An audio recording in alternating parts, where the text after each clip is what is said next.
Alright then. I'm back. Are we back? Are we good? Everything cool? Are we swinging it? Does that look a bit better? That's better, isn't it? There you go. It's not great, but it's better, right? it's not 10 frames. It's 30 to 40 frames, not 10 frames. Yeah, there you go. Cool. Good. Right. So, guys, the exciting thing is we only have 47 jumps to Colonia. Today's the day we get there. And I ain't messing around. Mendes, sir. Good afternoon, sir. Good afternoon, sir. Good morning. Good afternoon. How are you today? I hope you're well. It's kind of weird that this has done it like 3 times. This has done it now. When I've been landed on a planet, I've logged in, and it's logged me in not landed. You know, it's a bit funny one that. I don't know. Whatever. It's fine. Afternoon. All okay. Good to hear. Good to hear. Jammy. Hello, Jammy. Good afternoon. Hope you're well. Yeah. So, you guys just came in. We've literally just started. Wait, where's my destination? Frick.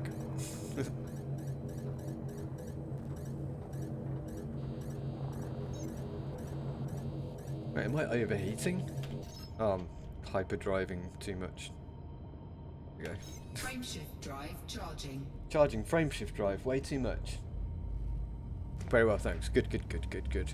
What we all up to today on this Thursday? It's Thursday, isn't it? Jeez, this week went quick. 4, 3, 2. So yeah, we're doing our last little trip to Colonia today. We've got a handful of jumps to do. Yeah, that's about it today. Started off the stream strong with some vines while we did the download. Has anyone been playing since this morning? Since the download happened? Since the update? Patchity patch. Fuel scooping. Did they say what they did by any chance? More to the point, I didn't even look at the devlogs today. We should actually have a look, right? See what they've been doing. You seen the science class that crushed a 55-gallon drum? No, I haven't. What, is it like a full drum? I'm guessing. Science is great, man. Science is a great thing. Science class usually is a great thing. I just wish we did more. Back when I was in school. Temperature critical. Instead of setting fire to fragments of magnesium and, as I say, boiling salt out of water. Which, you know, it's still science, but it's not quite the science that we expect, is it?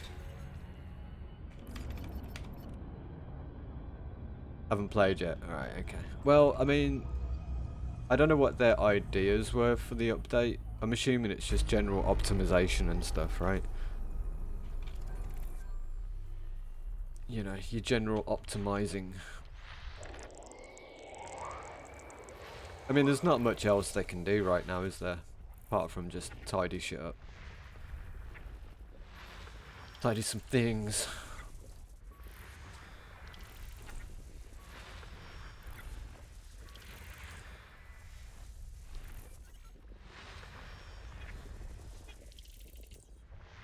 Oh. Oh.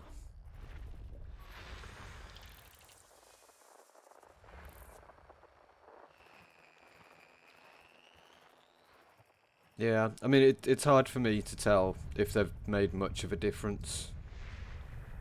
Because, generally speaking, unless... Well, I suppose I could land on a planet and see what kind of frame difference there is. You know, we'll do that at some point.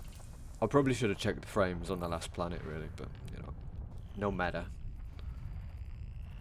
No biggie.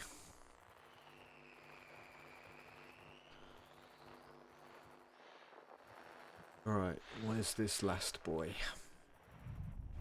It's gonna be behind the sun here somewhere, isn't it? Yeah. Boo! But yeah, we'll have a look at the dev logs. and see what they've been working on.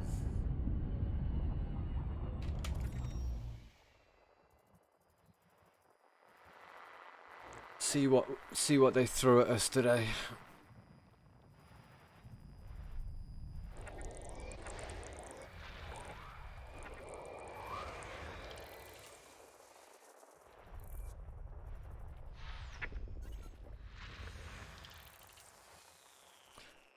Hey Swallow, still exploring. Yeah, we're nearly there, dude. We're nearly there at Colonia. We've got less than 50 jumps to go.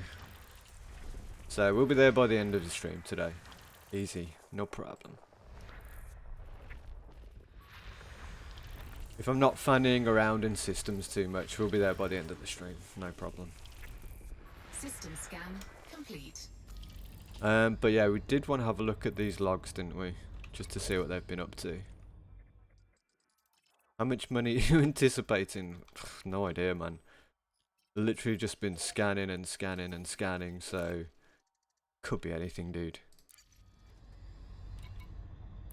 I'm looking forward to the number though. I don't think I'm gonna hit the billions.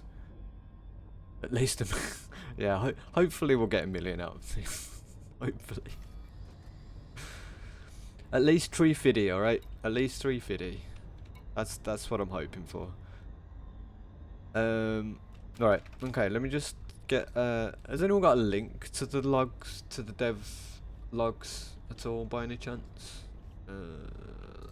It's gonna be on the website, right?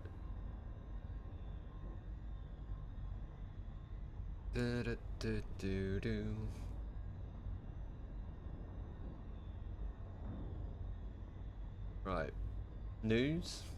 Or would it be in community? You haven't changed HUD colours, right? I just haven't bothered doing it. Someone told me how to do it like a while ago, but I just never really looked into it. I know you've got to change the details in the graphic files, right? You got to change the color scheme number or something. Wow. Oh, well, isn't it in Super Cruise news? Isn't that what it is? Oh yeah, it'll be on the Steam page, won't it? There, thanks, Sam. Appreciate it. Right. Oh, is that the HUD editor? Swallow, have you got Discord? Are you in our Discord by any chance? You know, I'll just copy it over from here. It's alright. I'm just gonna say, if you've got anything to do with Elite Dangerous, hang on. That should be a link to it. I'll post this one up, so don't worry about it. But if let's say to any of you guys, got any information about Elite Dangerous that will kind of help us along with little things like that, or you know, just little thingamajigs like that, then yeah, post them up and we'll you know, we'll look into it, or I'll look into it. Right. Screen. Let's have a quick look. I did this one for free. Thank you. Appreciate it.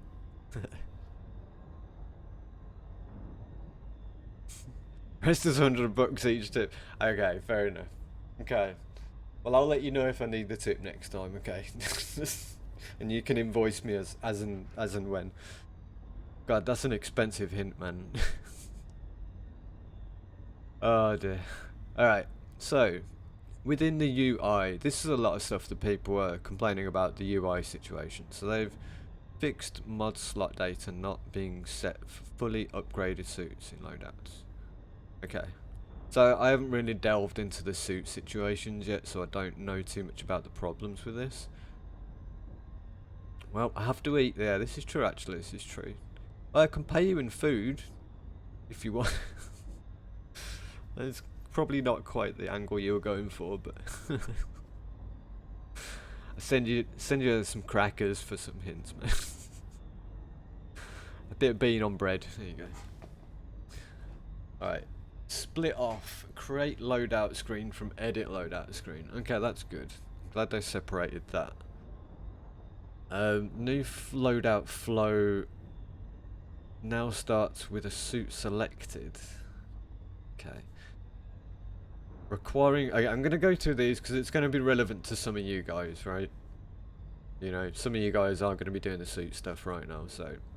but I mean, if there's anything you want to throw in the chat about it, you know, we can discuss it, but personally, I have no idea about this just yet. You know, being in the middle of the galaxy, I've got no option of suits. I haven't played the Odyssey yet. Have you got it, though? Did you actually buy it? Are you just waiting on it, or are you kind of chilling out with it in general? Yeah, I've got it, just taking what a lot of people are probably doing and letting it fix itself a little bit, yeah, I guess. Which is understandable. A lot of people do it with a lot of new games now when it's in this kind of state. Seems to be a thing. Well, hello, bruv. How you doing? How you doing? We're just checking out the devlogs at the moment, dude. Seeing what they're doing. Alright, so when a suit or weapon is selected in loadout creation, there are options to equip or customize now. Okay, I'm assuming this was a separate thing though, so it's in the same section but still, right, okay. Added a silhouette to create loadout screen until suit is selected. Oh, right, okay. So it blackens out the animation for the sake of showing that you haven't got that. Right, okay. So this is going to be a lot of quality of life stuff, right? Wanted just the pre-order perk. Fair enough. Well, you know, it's one of those, isn't it? Yeah.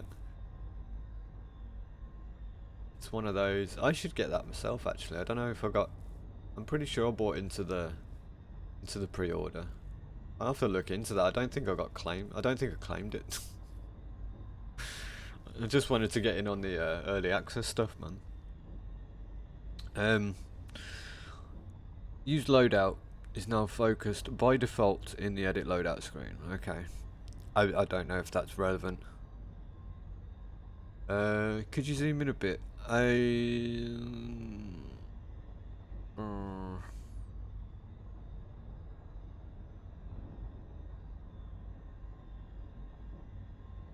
That a bit better?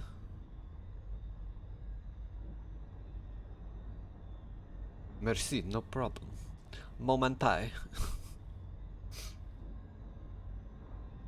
There isn't much on flying, but no, I imagine most of this. Well, you can see it's mostly about the suits and weapons, right?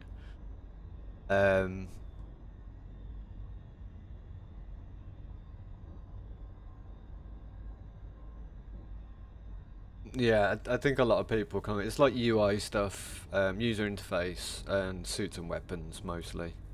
It seems mostly just UI stuff. Generally, not so much the suits and weapons as well, but just the UI stuff in relevance to it. I mean, you can see it's all, you know, text changes, notifications when loadout is equipped, new loadout, create loadout, yeah, loadout browser, quick loadout is shown first item and focused after being equipped. Interesting. Yeah, it's loads of very tiny, like, graphical UI things, basically, they're going through. I suppose just to keep a lot of people's mouths shut, because this is all the stuff that people have been moaning about, right? Loadout title has been made multi-line to prevent name clipping in roll panel. Yeah, it's all just fine detail stuff, really. It's nothing big. Suit weapon browser... Status, suit weapon browser, fix the weapon loadout, reload stats to use correct weapon data value. Okay, that's fair. Change damage multiplier stats to damage resistance. Which percentages to match the suit stats. Change damage multiplier stats to damage resistance. Oh, okay. Alright, I've got it. I understand. The percentages to match suit stats. Okay, I get that. Hard to describe it, but I get what they're doing there. Yeah, it's just literally visual things. Everything I'm going through is visual things. Renamed reload time to reload speed. Um, fix some layout issues with the stat item renderer. Yeah. Okay, so sampling tool results text on the humanoid HUD has been enabled to be split across multiple lines. Sampling tool results text on the humanoid HUD has been... Okay, that's a bit over my head. I'm not sure what they mean by that.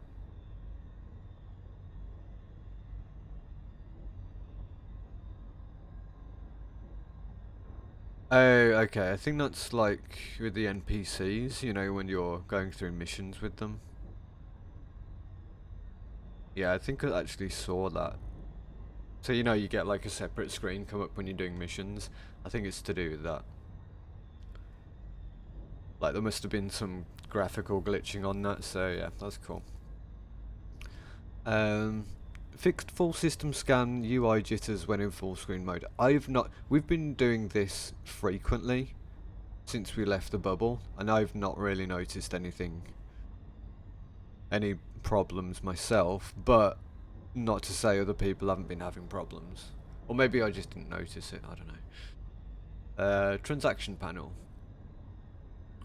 Fix when going from an empty category to one with items. Right, again, I haven't seen a problem with that, but it must be there somewhere. Fixed community code is not showing. Again, that's not something that I've shown as a seen as a problem, but probably there. Right, navigation panel. There's a few things with the navigation and the maps that I'm hoping that they're switching up. Let's have a look through this. The navigation panel will now add the next route destination to the list of destinations. Thank you. Allowing you to untarget. Thank you. This is what I was saying before, right? You know how much I've been moaning on this journey that if I come out of Super Cruise and I've got a route plotted, but then if I select a body or deselect it from the navigation board, yeah, they heard my prayers for sure. Thank you, Mr. Brabham, David Brabham, Overlord Brabham. Thank you for listening to my things. But yeah, it's so annoying, like, because you'd select a body, you go and do a scan in that system, and then if you want to continue on your plotted route, because if there's too many stars to fit on the list in the navigation board, it'll just cut it out, and you'll have to go back into the galaxy map, reselect it, and then come back out. So thank you for doing that, guys. That's all I've ever wanted in this game. That's the only problem I've had with the game. That is it, and I'm happy now. We don't have to read the rest. I'm done. My cup hath overflow. That's really good. That's really good. Same issue, yeah. Small issue, shouldn't be fixed. Yeah, it's a tiny issue. It's not a big issue. Just to annoy. Oh, thanks, Swallow. Yeah, okay, there we go. Fucking hell, thank you. Jeez. Swallow. God damn it. Listen, don't ruin my moment, man.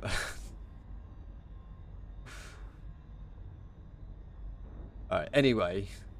Now Swallow's destroyed my soul again. Fixed alignment. You're gonna find... Yeah, that's the thing though, isn't it? You know what it's like. They'll fix it, but we'll find something else, won't we? I always find other things. I always find other problems. Ah, it's fine. It's fine. Alright, anyway, moving on from that. Fixed alignment issues in an on-foot navigation panel. Alright, I haven't really played around with that enough to notice that. Map UI, in carrier mode, don't have a carrier. And fix where cancel jump button's not working. Map UI, fix an issue which set the stored ship counter to 0 in the system. I've not noticed that, but that could be an irritation for people with lots of ships. Mission threat icon will now only display when the service mission threat is 7 or higher. Hey, what? Wow, that's gonna make it a bit risky. That's gonna change things up a bit. Are you gonna complain you're not getting into the yeah, I'm gonna be like that. I'm gonna, oh, I missed the galaxy map, man. God, I haven't been in there for ages. I'll just be going into it all the time. Out of habit, probably more than anything. I'll scan a body and then I'll be like, yep, 1, navigation, galaxy map. Why am I in here again? Oh yeah, I don't need it anymore. That's right, they fixed it. Yes, exactly, yeah. This is interesting though, right? This is going to make things very interesting. So now, from now on, if you go and do like a surface mission that is potentially a threat, it will only show if it's a threat at level 7 or higher. Anything lower, you just have to go and hope, because it could be anything up to level 6 threat, and you might be like a low level boy. So that's going to confuse some people. It could even upset some people. But it's also going to make people be more considerate about doing surface missions, I guess. Because it is very easy to abuse the surface missions now. As I was going to put in my video about how to do ground missions, you know, effectively. And then I kind of, yeah, realised that I was sat down and started editing, and I did a few clips. I cut a few clips off the video that I did, and I was like, this is so easy. This system is so easily abused. You know, even you can be like, you can literally go through the missions and pick and select the easiest ones, right? And let's put it this way: it's not always, you know, you can't guarantee the level of safety you're going to have on a mission in you know, in a realistic circumstance. You can get some kind of, I don't know, recon, you know, some kind of recon on the situation, but it's never guaranteed, right? We heard you and gone our way to unbind map to the kit. Yeah. Heard you were happy, and now we're gonna make things awkward for you. Yeah, they're pretty sadistic sometimes. Yeah, I've got to say this, right? From, you know, my experience in playing early access games, and for some reason games that have a realism level to them, I always find that the devs are really sadistic fuckers, man. I don't know if I'm assuming not many. Oh, pardon me. God, that came up. I'm guessing most of you haven't played Escape from Tarkov, or have either seen it or are aware of it. Or if you have played it, then I feel sorry for you. But if you ever have, they are probably the most sadistic, confused, terrifying game developers I've ever come across. Like, the majority of the community will ask for them to do something to make it either a little bit better or a little bit easier in terms of gameplay. Not so much quality of life stuff, but they'll do the complete opposite every single time. You know, they'll listen to the majority, and the majority will be like, oh, the loot tables aren't very good, you know, that we can't find this rare item anywhere. And then they'll come out a month later and they'll say, well, what we've done with this item is we've now removed it from 50% of the maps. And lowered the spawn rate on the maps we've left it in, so good luck with that, guys. It's just cruelty constantly. And they put it off, and they throw it out there like they've done the community a favour. It's really funny, man. Funny.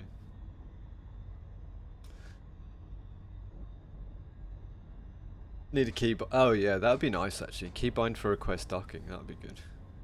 But they don't do that on ship missions. No, I think they're all solid with ship missions, to be honest, Swallow. I think they're pretty solid with it. I don't think they're going to change anything with those. They don't need to. They don't need to. The problem with the doing that with the ship missions is if you go on like a long distance one, it's going to wind you up and no one's ever going to do them again, right? So Nikita also be like, well, I raised the value for yeah, exactly, yeah. Yeah, I'm just changing the whole economy of the game for the day. Everything's going to get really expensive, and good luck with that. People spawn camp on Tarkov a lot, man. It's kind of bad. Well, people camp in Tarkov a lot. It's a very typical thing.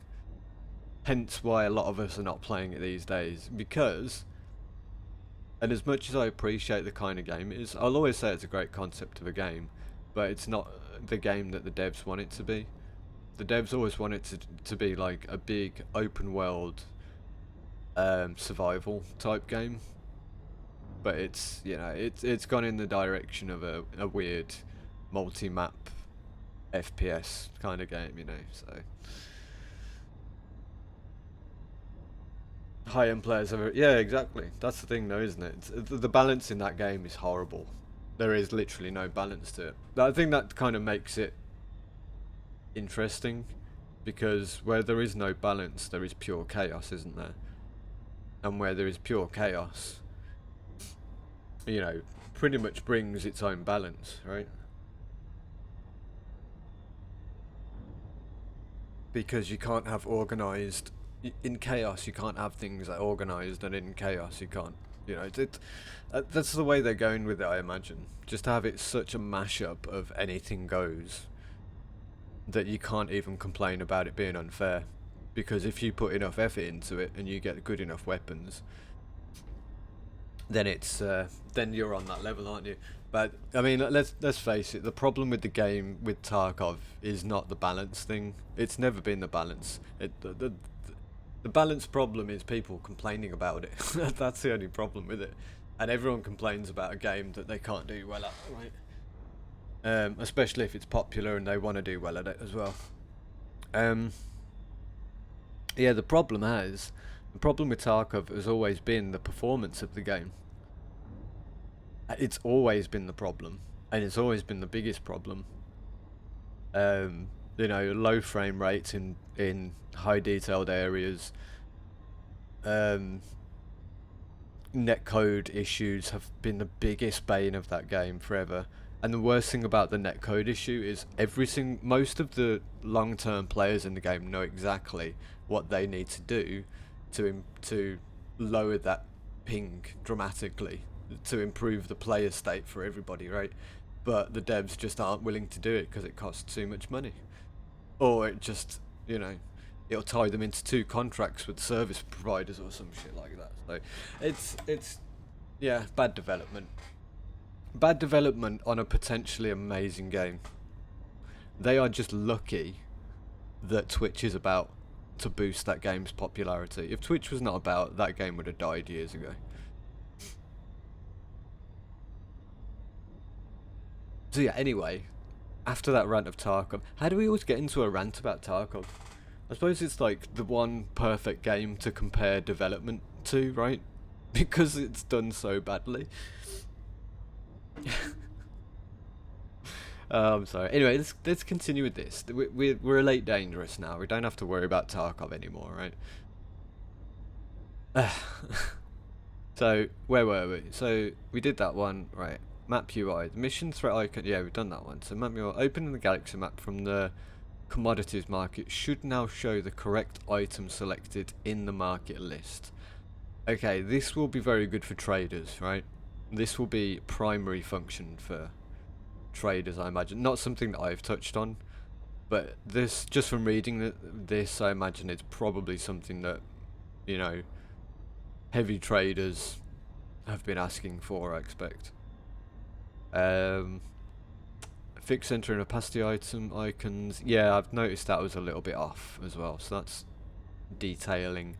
Mission UI fixed a visual bug in the transaction panel details. The mission threat icon will now only display. Wait. Fixed the visual bug in the transaction panel. Is that the same to that one? What was it? When the surface mission threat.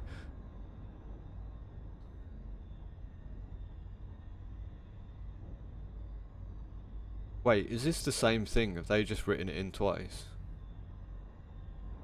Oh no, it's mission UI and map UI. Right, okay. Alright, so yeah, okay.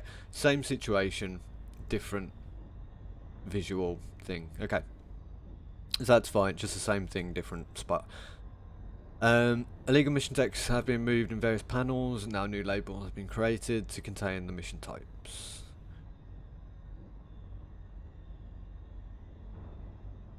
Okay, so illegal missions have their own section now, or are contained in their own situation. Okay, that's kind of nice. Separating that isn't a bad thing.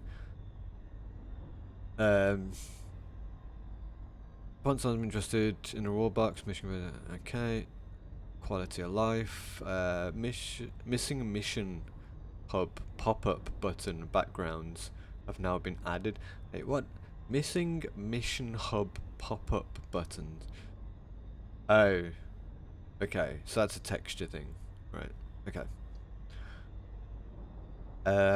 Fixed focus selection mission hub pop-up. Yeah. Okay. Detailing. Fixed a focusing issue with the bartender selling panel. Okay. Yeah, I've noticed that with the panels and stuff and the mission selectings in the stations, I did notice there was a few like, well, there was some clipping issues before. I think they sorted all of that out, but there's still like, you know, something weird with like the zoom in angling. I did notice. But yeah, as long as they're looking into that, that's fine. Big issue with tech brokers, whereby requirements were showing when they shouldn't have been.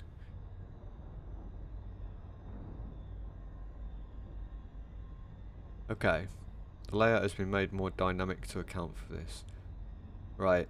We'll have to look at this when we get back to the bubble, I guess. Things like this we're going to have to look at when we've got, you know, a station to look at, so... yeah, we'll keep that in mind. Added pledge indicator to station services HUD. Pledge indicator? Anyone know what that is? Pledge indicator? Is this something new? It might, I don't know. It sounds very community based, that. Added pledge indicator to station services HUD. It could just be a new thing. Power play? Yeah, it could be actually. That's a good point. Could be power play. Yeah, I won't worry. We'll not worry about that anyway. It's, I don't know. If we're not sure about it, we won't worry about it.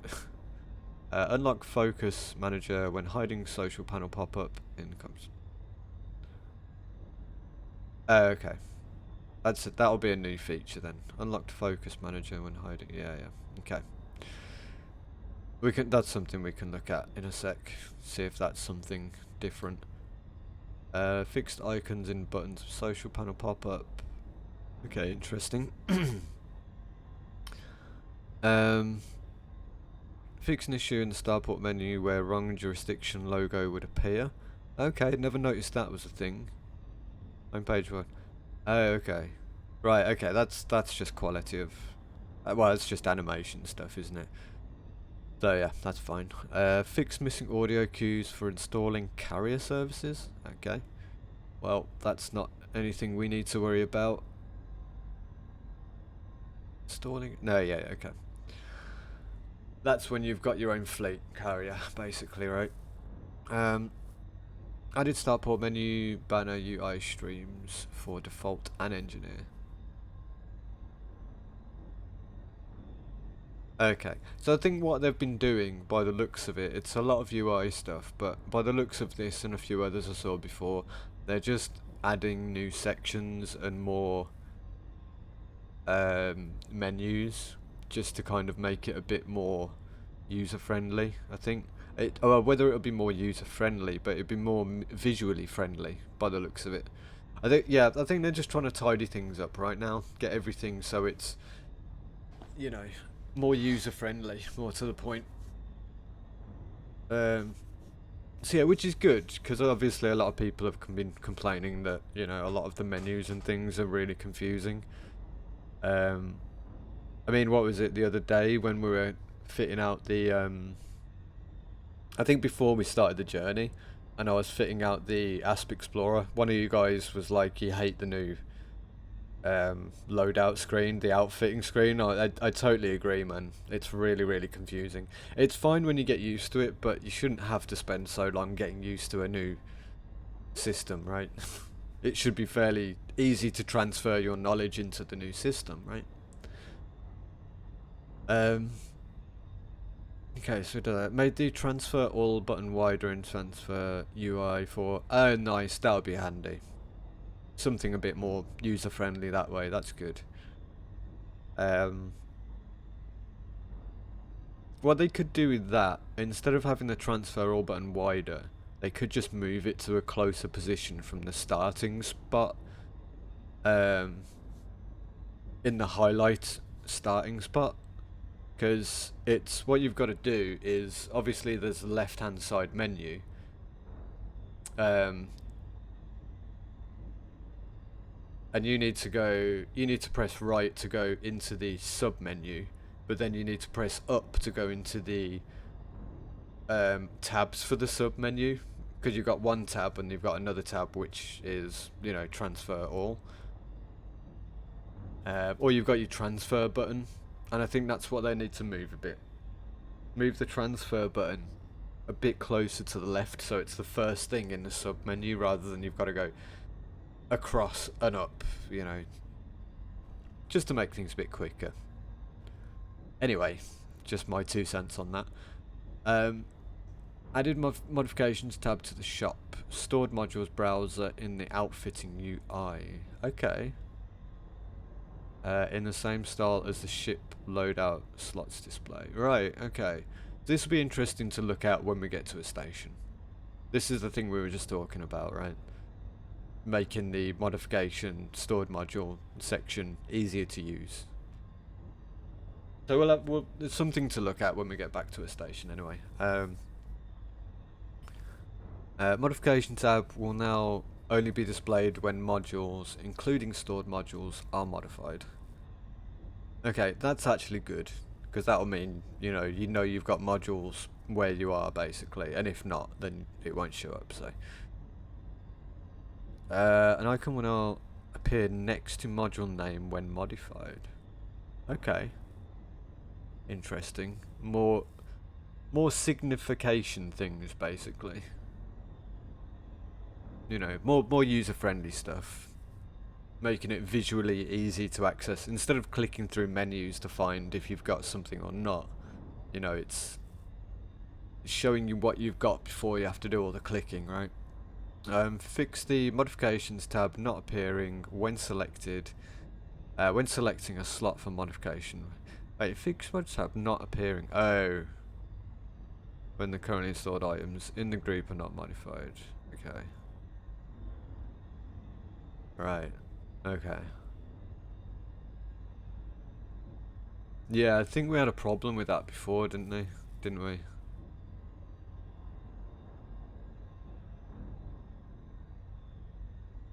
Yeah, I noticed that problem before. When we were trying to switch over the frameshift drives before we did this journey, I did notice that there were a couple of times we had to go in and out of the modified,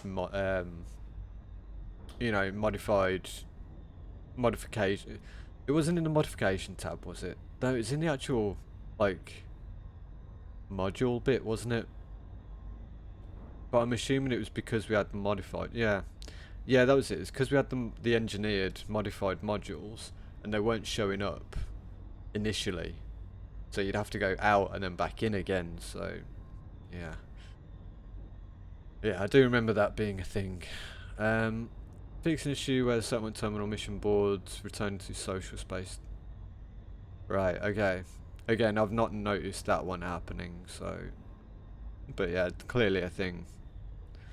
And then again, I don't really check the settlement terminal boards when I'm there, so it's probably just something I overlooked. Added notifications when a shuttle dropship is about to leave without the player. That'll be handy. That'll be handy. I mean, if you're on a planet and it's just you and your ship, it's usually fairly easy to see when the blue dot disappears on your 3D HUD, but it depends if you're in SRV or not, though, as well. So if you're not in an SRV, then you don't. It's much harder to notice when the ship goes. It's funny though. I've had it a couple of times where I've been moving away from my ship, on the ground on a body, And when it's been taking off, the computer's actually radioed over to me landing gear retracted or landing gear deployed when it's landing, you know. And that usually tells me, it doesn't do it all the time, but sometimes it does, and that usually tells me when it's taking off or not. But a visual notification would be super handy, right? So disable direct access to the comms panel in a tutorial. Oh, okay. I didn't know that was a thing. Yeah, okay. Remove the step in the weapons customization UI flow for selecting weapon paint jobs category. Right, okay, another, you know, quality of life thing, just removing a step to do something. Something we'll probably figure out when I'm doing weapons and suits when I get back to the bubble, so. Fix an issue whereby the passenger lounge icon on the mission board remains highlighted blue. Okay, yeah, another texture quality thing. Added mission rewards to the transaction panel. Oh, right, okay. I get you. So, yeah, you can see the reward you're going to get now, right. Okay, fix the preset text on the controls menu. Screen on the pause menu. Fix the preset. Oh, okay. Oh, yeah. Visual things again. Added a resupply button to the boarding UI. It restocks consumables and weapon ammo. Oh, I get it. So, say if you're in your SRV and you go to, yeah, I get you. Or even, I suppose, if you're landing on a space station in your ship, isn't it as well? Stock consumables. Oh, right, okay. I get it. No, this is like a footfall thing, isn't it? So you go to your ship, and when you've run out of, say, power packs and, you know, med kits, what you'd have to do is board your ship to resupply and then unboard it. So yeah, they've added that, which is great. Big time saver. NPCs highlighted on the staff list in Summerton should no longer show up on the radar. Wait, really? NPCs highlighted on the staff list in a settlement terminals should no longer show up on the radar. That's interesting. It's not a big deal really, but I don't get why. I don't get why that's a thing. NPCs highlighted on the staff list in settlement terminals should no longer show up on the radar.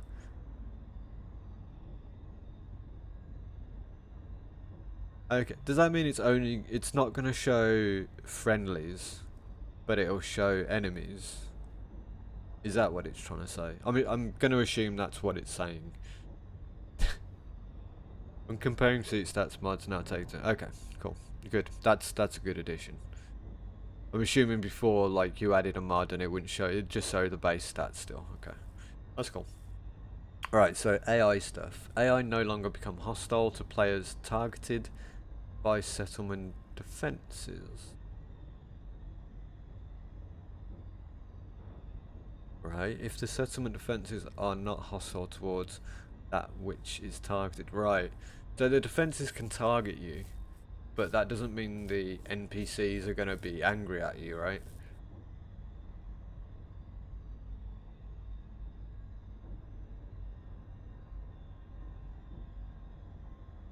It annoys me, some of these sensors. Yeah, I noticed that actually. There's like, this section's got full stops in it. This one doesn't, that one does, that one doesn't, that one does. Yeah, it's like they kind of missed a few things. It's like they missed the last word of each sentence.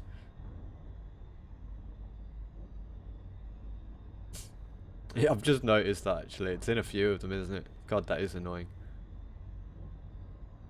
It's like, come on man, if you're going to be consistent. Who wrote this? Which one of these devs wrote this? Who was it? Who did it?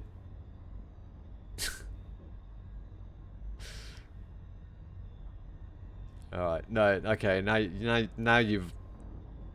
Okay.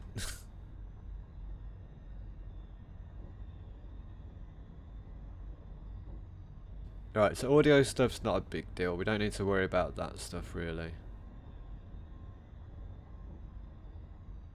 There's probably a few glitches here and there, but nothing. Sorry behind evil laughter. Yeah, yeah. Yeah, no worries. um, no, it's true though, man. To be fair, I probably would have noticed by the time I got to the bottom anyway. But God, yeah, it's all right down here. You know what? I'm gonna tweet out to them.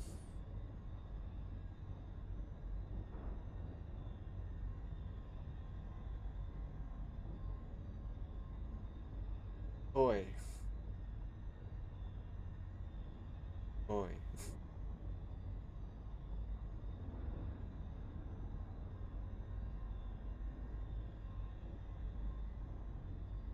Guys, mind being for full stops.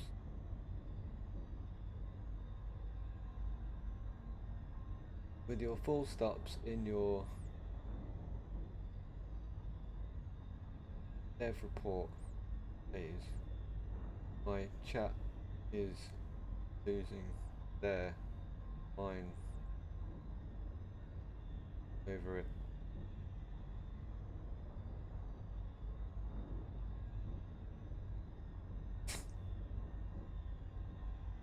There you go, just tweet them out. Oi, at Elite Dangerous. You guys mind being consistent with your full stops in your dev reports, please? My chat is losing their minds over it. And me, actually.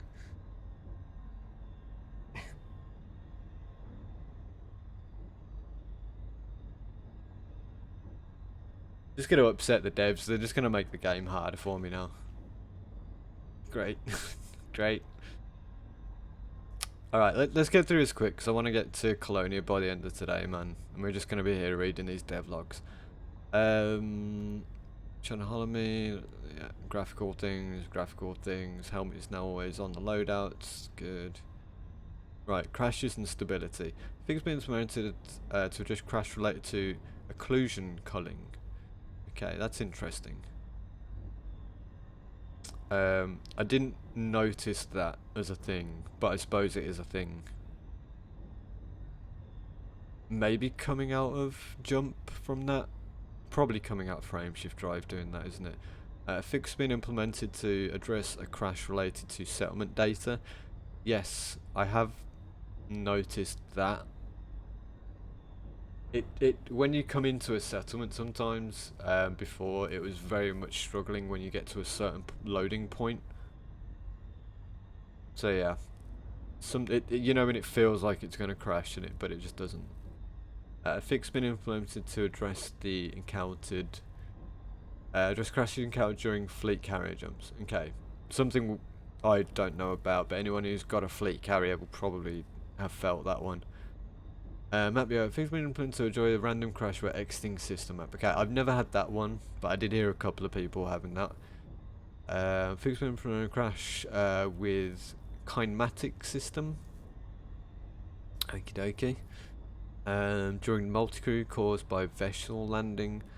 Right, okay. Yeah, it's gonna be a net code problem probably. But vital to fix that thing at the moment, I think.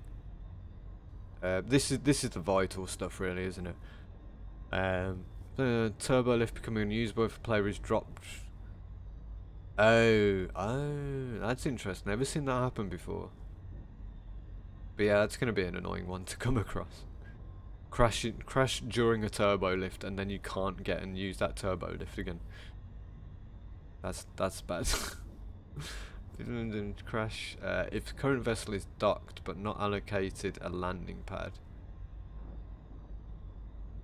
It's being swapped to or from.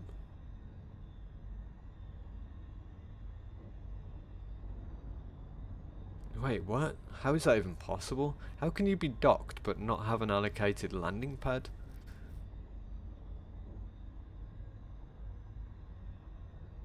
It's being swapped from or to. Never heard that before. Never knew that was a thing. Weird that. I'm not even sure what that means. How is that even possible?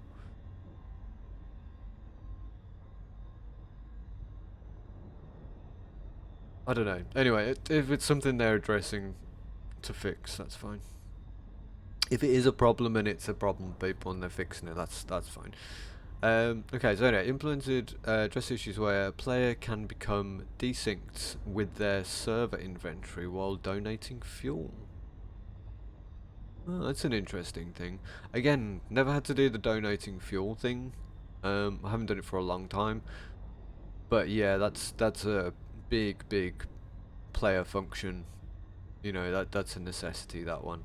Get that working properly. So good, as long as they worked on that one. To just crash if control bind preset file is empty. Wait, is that really a thing? Wow, okay, that's a pretty rough one. I didn't. Okay. Anyway, that's the crashings that they know about sorted. Hopefully, anyway, we'll see how that works. Are we bothered about interaction stuff? I suppose it's kind of necessity, isn't it? So, issue has been fixed whereby players could prematurely reactivate the reactor shutdown process before it had fully powered back up, to then prevent it from powering down. Alright, so people are like... The people are like trying to... Basically what's happening is people can reactivate the shutdown while it's being powered back up, which then breaks it. That did happen to me once, actually. I remember, and I had to take out the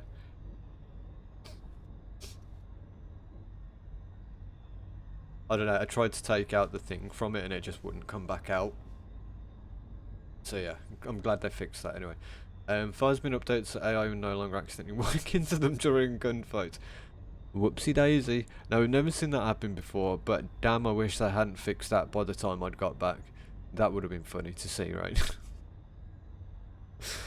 Oh dear.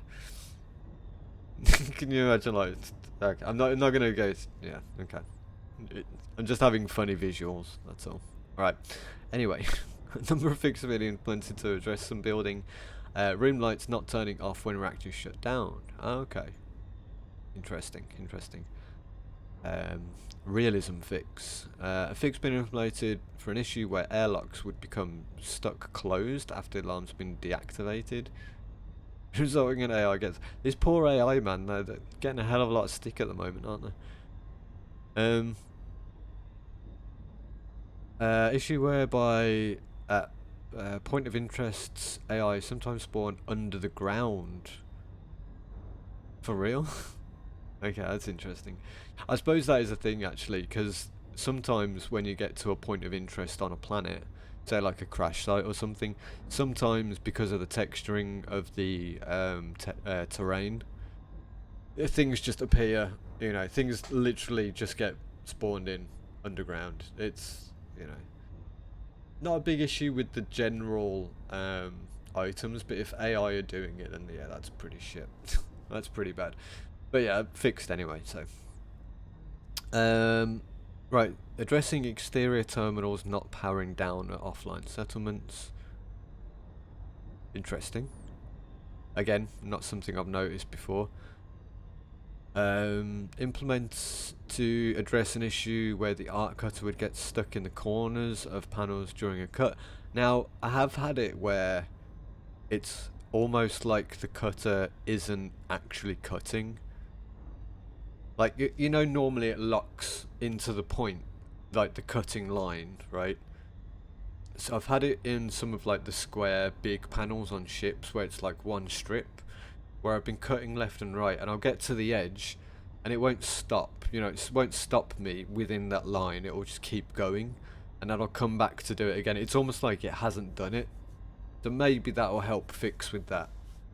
Maybe it's just a general bug on the cutting. Fiction issue players getting docking crimes at an offline settlement. For real? No way. Yeah, again, a little bug issue gotten fixed, which is fine. Stop the power link from being able to charge when not remaining directed at the... Stop the power link from being able to charge when not remaining direct. Oh, okay. So I'm guessing with that, then people going up to the charge points, starting to charge, and then walking away from it. Yeah, which shouldn't happen really. Okay, anyway, so that's good. There's been some good interaction fixes there, which I think have been pretty vital. Lighting and visual effects is... Do we need to go through this really? It's just a lot of, you know, just improvements generally. So this is where your optimization stuff's coming in, and your, you know, if there's any like graphical clippings or something. Yeah, there you go. So it's a load of improvements on visuals basically. Right, missions. Salvo missions and others require micro resources no longer include non-mission micro resources in their count of mission related micro resources. Blah blah blah blah blah. Blah blah blah blah blah. Include non-mission micro resources in their count of mission related micro resources. I wish I was better at English. I wish I was a bit better at English. It's not like I can't read, but this is like, I don't know. It's dev chatter for the most part that I'm not sure about. Include micro... Well, sorry, it's things that I don't do in game anyway, so... Not something I'm fully knowledged on. Will no longer include non-mission. Anyone who does this kind of thing, I'm sure you'll understand what it means. It's a bit over my head though. In count of the mission related. Yeah. Okay. Anyway, this is the one that I've been looking into anyway. Bit of optimization stuff. Interior shadow optimization been implemented. Good. That will improve a general frame rate. A fix been implemented to address an issue whereby cockpit environment maps sometimes stalled updates when using camera suite. Sometimes stalled updates when using the camera suite. Oh.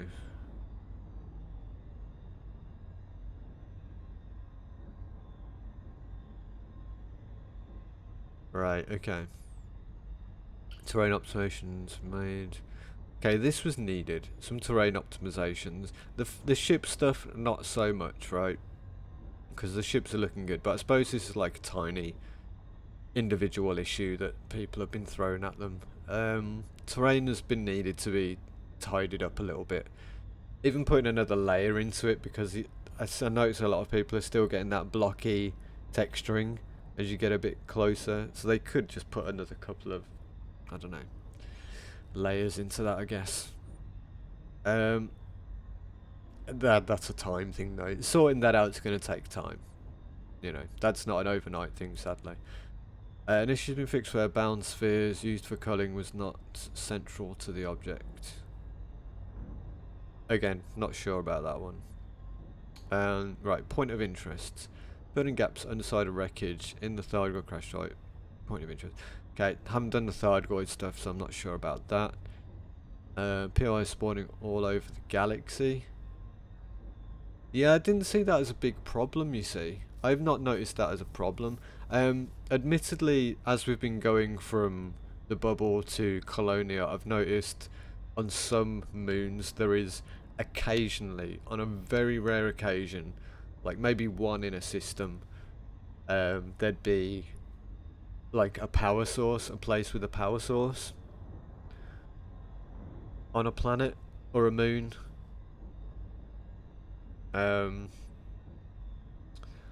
But I actually noticed it was a really good spread. The closer I'm getting to Colonia, the more incidences I'm noticing on planets. So like, by the edge of the bubble for like the first couple of thousand light years, there was still definitely like crash sites, power sources, you know, the minor threat sites, things like that on various bodies, landable bodies. The more into the middle of this journey we've been doing, I've not seen a single like distress beacon. I've only seen active power sources, and they're usually, you know, very minimal sites. right? And then very few and far between. I didn't see that as a big problem, right? It depends really how they want to do it. If they didn't want anything spawning like that outside the bubble, then that's understandable. But yeah, from my point of view, that's not been a problem, really. I think if they removed it completely, like if you weren't able to find any planetary activity out of the bubble, I think that'd be quite damaging for the game. Well, for Odyssey anyway at the moment. Because for the people who are out doing long distance, long term exploring, that's really important to have that stuff now. Um, Anyway, so that's something for them to look at and work on, I suppose. Rendering stuff, yeah, more detailing, optimization stuff. Yeah, just pretty typical graphical things. Yeah, server input's pretty standard. We'll probably see these frequently through the progression of it.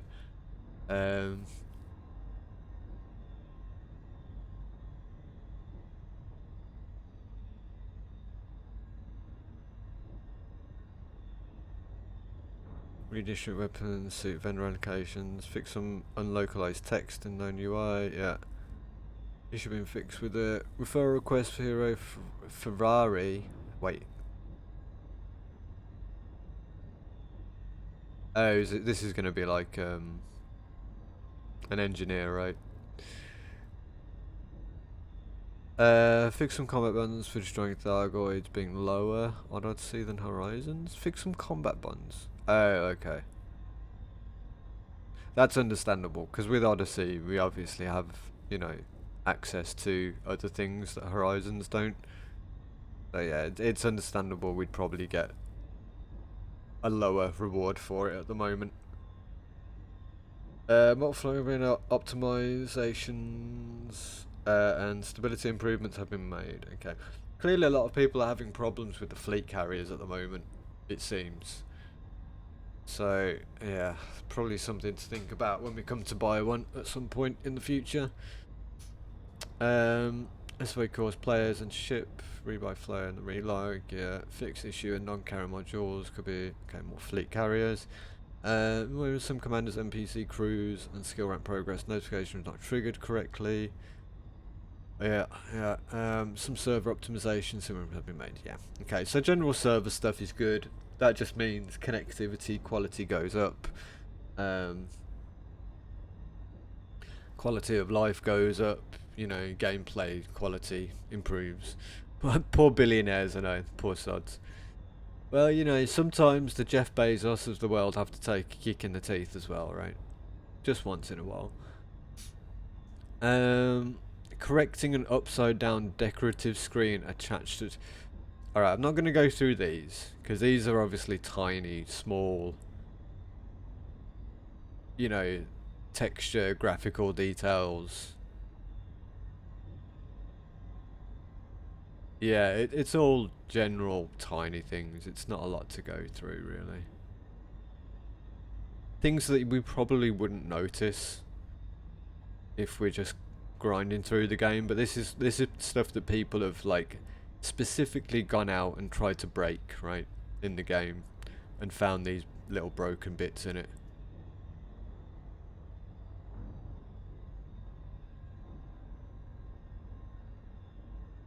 Yeah, and to be fair, these little improvements do actually will actually improve the quality of the game, you know, your frames and stuff, because when you fix glitches and problems, it smooths the game out, right? It sure is for Goro. It sure fucking is. It really is hot, man.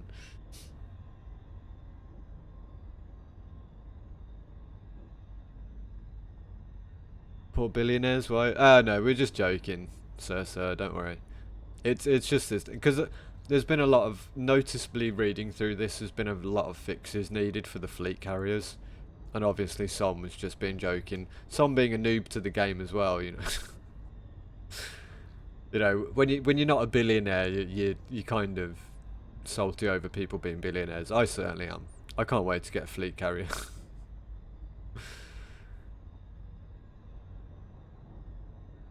Don't have fleet. No, no. Well, I think most of us in here don't have fleet carriers, do we? So we're all in the same boat.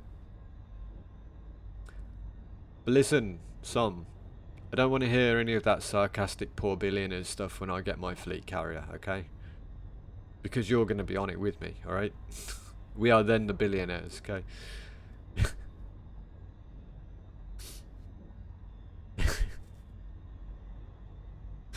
I know, yeah, poor me. Poor me and my billions, man. I'm going to have to deal with all these fleet carrier problems when I get one. God. I think I'm just throwing my billions around like it's nothing, right?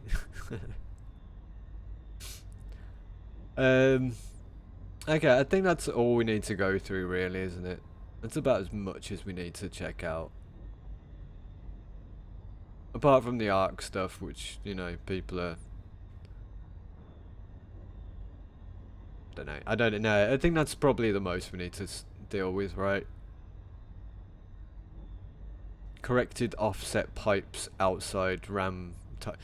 You know, we're getting into details now that, you know, very fine details that one person in the whole game is going, oh, that's a problem for me. I'm going to go and tell the devs all about it. Which is a problem. It will be a problem for everyone, but they've found it first anyway. Your arcs are capped. Yeah, I'm capped for this week. Oh no, we start a new week today.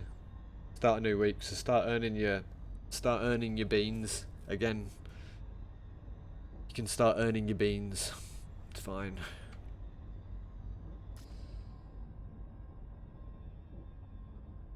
Oh jeez, we've been floating around a bit. I might need to get myself my coffee in a bit, guys, just so we can crack on with this journey properly. Yeah, it's a new week this week. Like, oh, saying that, right? What should I do with my ARX points? I've now got enough. I can either buy a new skin, and this is what I'm gonna do. I'm either gonna buy a new skin for my ship, for my Python, or do I buy Holly from Red Dwarf? Holly from Red Dwarf for the voice, or a new ship skin?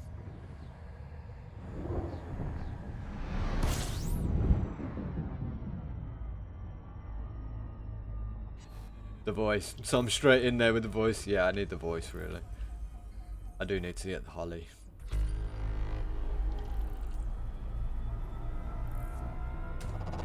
Fuel scooping. I do need my Holly. I feel a bit sad for him though, because they've obviously put a bit of a computer voice on him, right? And it doesn't quite sound the same. Didn't quite give the same feel. I know it's him and it's cool and everything, but I don't know. I just don't get that same feel.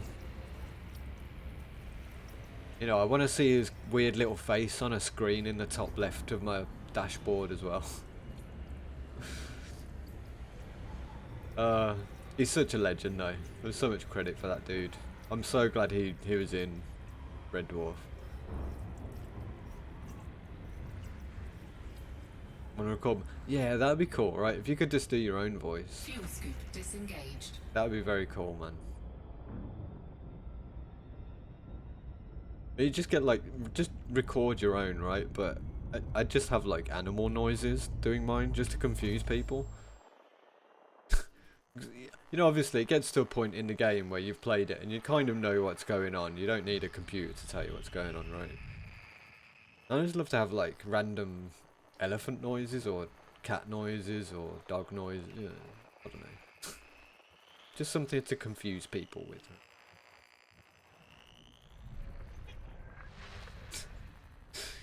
Meow. Fuel meow. Fuel meow engaged.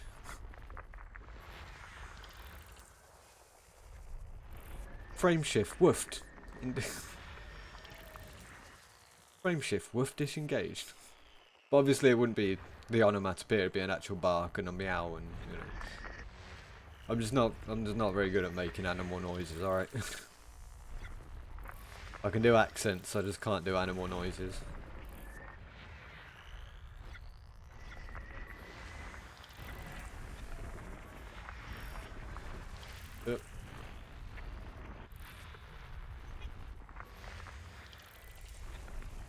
System scan complete. Here's some of the accents. You hear them every day, man. Where have you been? Got myself an Irish accent down here somewhere. I don't know how to do it properly, and it doesn't last very long, so it usually mixes into like an Australian accent or something.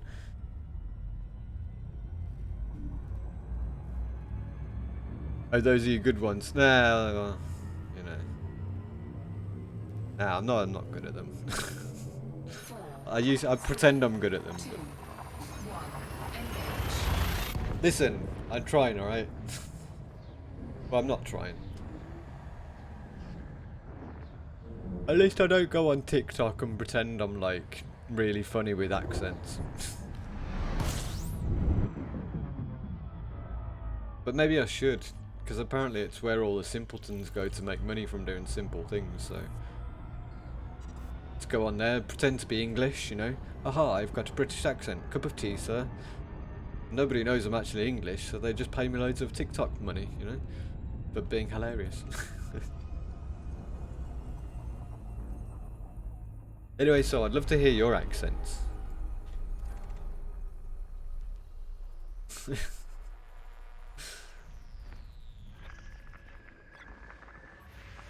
Now you got to be careful on Twitch as well. Obviously, if you do like an accent and it sounds, you know, a little like you're doing it a bit too hard, and obviously most of you guys know I'm joking, right? But if I have someone in here who's probably take it the wrong way, or probably take it the wrong way on purpose to make a scene out of it, and then I'll probably be branded as like a racist or something, just for putting on a foreign accent.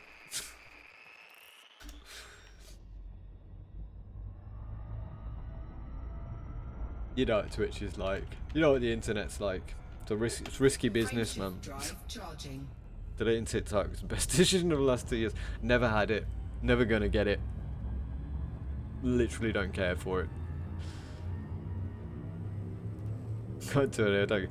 Yeah, well, I don't know.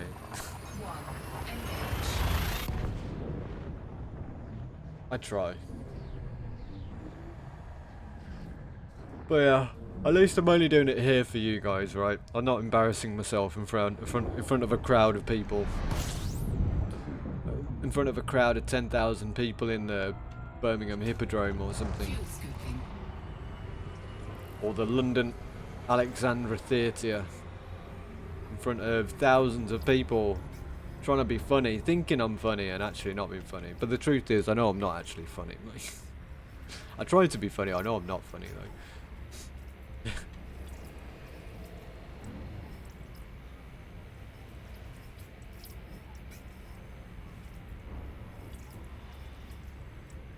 But I don't know, my Irish accent isn't too bad, right? Could be worse. Could be a lot worse than this. But yeah, I mean, I'm not gonna say I'm great at accents, because obviously, like I said, I can do one accent and it will definitely blend into a completely different accent. But yeah, I just don't want to get in too much trouble. I'm allowed to do Irish accents because my granddad was Irish, you know, so it makes sense. Sometimes it's, the Irish blood's going to come out of me, you know. Temperature critical. Sometimes that Irish is going to come out. And I don't drink, so it's got to come out one way or another, right? And it's a recurring dream that I'm forced to do stand-up in front of a crowd with it. Oh, that's terrifying, man. I'm terrified of like stage performance anyway. Well, kind of. I'm one of those where I'm terrified to do something until I actually do it, and then I'm like, oh, okay, that wasn't that bad. I probably made a fool of myself, but it wasn't too bad. But yeah, that's terrifying, man. That's one of those dreams where you kind of like, you're not only on stage unprepared and terrified, but then you kind of pee yourself in the dream. You know? Because you're so terrified. And then you wake up and you realise it wasn't all just a dream. My bed's very wet. Oh no. Whoopsie daisy. Yeah, I've had a couple of close calls with that, actually. If you've never experienced that, it is a true thing. If you ever have a dream where you're going to the toilet, literally try and, before you actually go to the toilet, you have to force your eyes open. Otherwise, you will wake up in a wet bed. I'd say, you know.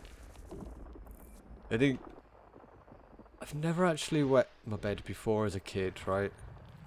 But I remember as like a mid-teenager, System I think scan about 15 or complete. 16, I was lying in bed. Well, asleep, right? As you do, I was asleep in bed. And I actually had the dream, right? Like I was standing over the toilet and I got my winky out and I was standing there, I was like, oh, this is going to be the best wee, my bladder feels so full. And then I kind of, it was such a weird sensation when I started to try and wee, because I looked, in my dream I looked down and I was like, I can feel myself trying to wee, but I'm not actually weeing. And I was like, this isn't not right. This isn't a real thing. And I was like, shit, I'm dreaming. This isn't right. So I woke up and I was like, you know, when you're just kind of about to do your tinkle, I was like, shit. I just ran to the toilet so quickly. The fear of failure. Yeah, it's not like, I suppose that's a good point. When you have like stage fright on what are you feeling yourself? Frameshift drive charging. I don't know, Swallow. But yeah, that's a good point actually. It's to some extent. You know, dreams are usually connected to 3, 2, um, 1. Engage. an inside emotion, right? Especially if they're vivid dreams. And yeah, they say like stage fright can be like a fear of failure, or it might even be the opposite. It's a weird one because a lot of dreams kind of usually mean the opposite. Like the one that I was told, if you have a dream with like where all your teeth are falling out, it actually means that there's change going on in your life, but you're not sure whether it's going to be good or not. Know what I'm saying?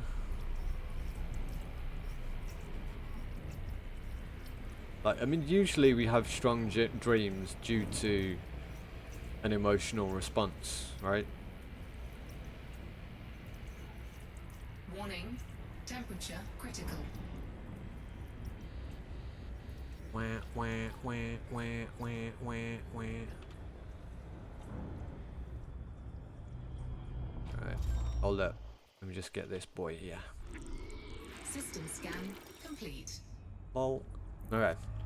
Frameshift drive charging.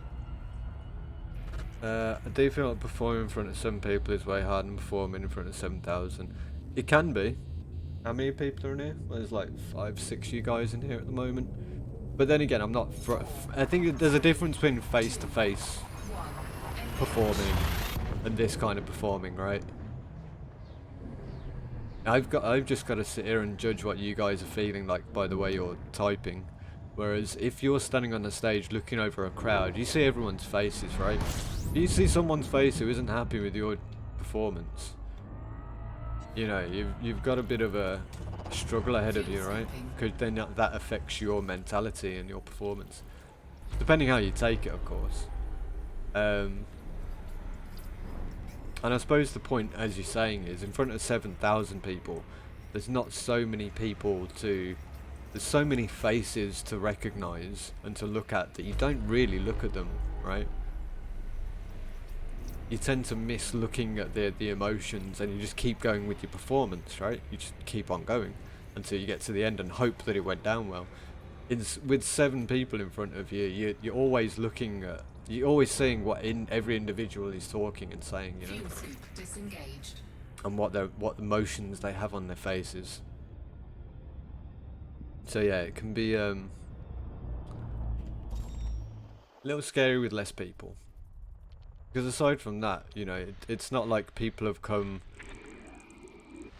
to see your performance in a way. It's a weird thing. It's like you're almost, I don't know. It's hard to describe, man. It's really hard to describe. But yeah, performing on any stage can be kind of scary, right? In reality.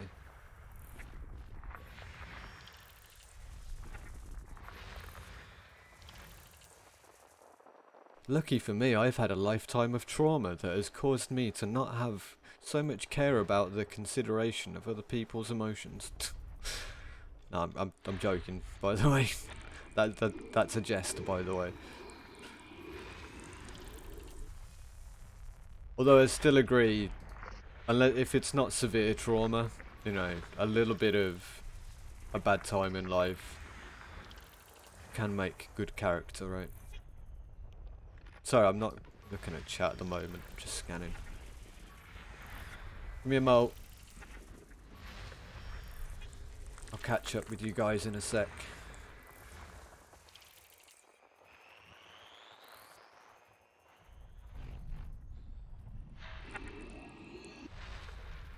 You know, I found a system last night when I was doing a bit of offline jumping last night, and I found a system with an earth body and 3 water worlds. And guess what? You know, every system we've been jumping in so far has been undiscovered, right? Guess what? This one system in the middle of nowhere with 2 water worlds and 1 earth-like world had been discovered and scanned. But not the whole thing, by the way. Not the whole thing. Just the water worlds. Somebody had been there, done this full system scan, found the water worlds and the earth worlds, and just literally gone to them and discovered them. They didn't even map them. It was so long ago, it was before mapping was even a thing. They'd just gone out and discovered these water and earth worlds and nothing else. It was bad for them, man. And to think about it, someone actually called me lazy the other day in stream because I didn't map every single planet in a system. Rude.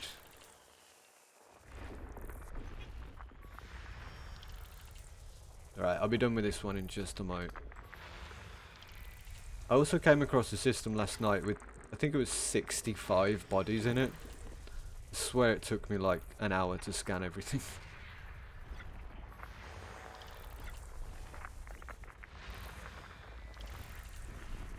Probably longer actually, I can't remember how long I was in that system. It was a long time though. Alright, one more. There she blows. System scan complete. Do you lucid dream sometimes? You know what, I don't actually dream very often at all. But I know you can kind of lucid dream if you practice it pretty well, right? Never had lucid dream. No, I let TV play and 4 half sleep. Yeah, that's a good point. Whenever I, like, sometimes if I have trouble sleeping, I'll put something in the background, not like the TV or anything. Just like something on YouTube or something. Just a long, boring documentary of some sort, right? And yeah, usually when I do that, I usually find myself actually having a dream. But for the most part, I don't dream. Well, we all dream, right? We all have thoughts, but I don't have any that I remember specifically. Nothing so vivid that I remember. Very rarely I'll have vivid dreams, but the rarity of them, and they're so vivid, they just seem real. It's crazy, man. Like the peeing one, the almost peeing myself one, that was almost real. The scariest, most vivid dream I've ever had was a zombie attack, where I had to. It was not nice. I had to witness seeing my family and my friends getting ripped torn limb by limb by a massive horde of zombies while I was on top of a hut trying to pull them up from the ground and trying to save their lives. Inevitably having the zombies crawl on the roof and slowly crawling over me. It was not a pleasant experience. I actually accepted death in that moment. It was really, really not fun, man. I woke up sweating. That was not good. I never thought, you know, I've watched zombie stuff before, you know, you've watched The Walking Dead, Dawn of the, you know, all the zombie films and stuff, all the scarier ones, 28 Days Later, all that. nothing will prepare you for the real feeling of zombies crawling up your body after watching your friends and family being torn limb by limb. Obviously waking up and realising it wasn't real, but because when I dream they're so vivid, it just felt too real, man. Scary shit. Fusion disengaged. It's probably need to complete science starts. Yeah, I'm usually like that as well, but sometimes if I'm having like, if there is some background noise that I can't sleep through, I'll probably put my own background noise on to drown it out a little bit, you know. Save me from losing my rag. See, I bet this has been scanned. Right, I'm gonna exit this. Bet this water well's been scanned. Watch. Yep, there it is. Oh, they got the first two. Oh, no, I just discovered them, right? Oh, no, because they're close to the star, but of course, Valhakonen. Same dude who did the water wells in the place down the road. What a piece of shit. Like, come on, man. If you're in there, if you're in this menu, just do them all. Don't just go to that and go, oh, where's my water well? I want a water world.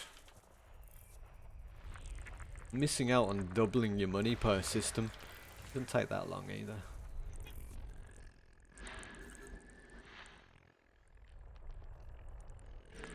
The hell?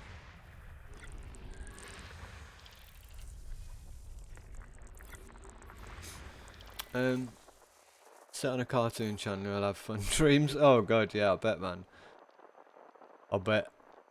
It's usually the music in them though, 'cause the music's a bit wacky, so it obviously delivers like a weird dopamine hit to your brain, right?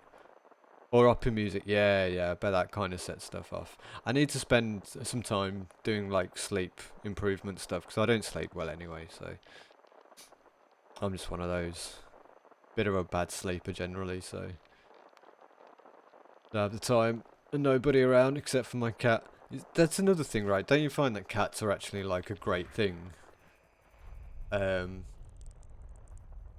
Like I haven't got a cat anymore, but I had one. Well, I've had a few in my life, right? But anytime I've lived with or where my cat is, or my cats were, I've always generally slept a lot better, in a weird way. It's almost like that, I don't know, there's like a comforting thing. There's almost like a weird comforting thing of having a pet. A good pet, anyway, you know. Scared of people because of trauma from when I was tried. Hey, for real? Is that like a real thing, sir? But don't get me wrong, I kind of understand. I mean, I'm not going to say I know, because if that's like a real thing, then I know that it's can be very, very damaging in your adult life. But I mean, yeah, from things happening in my past, I have exceptional trust issues of humans. Don't you get me wrong. Humans can be scary, but don't forget there are like a good handful of decent ones out there, so I suppose as I've gotten a bit older, I've realised that it's no point in not trusting people. Be wary of people, but don't not trust them, right? I think that's the point, really.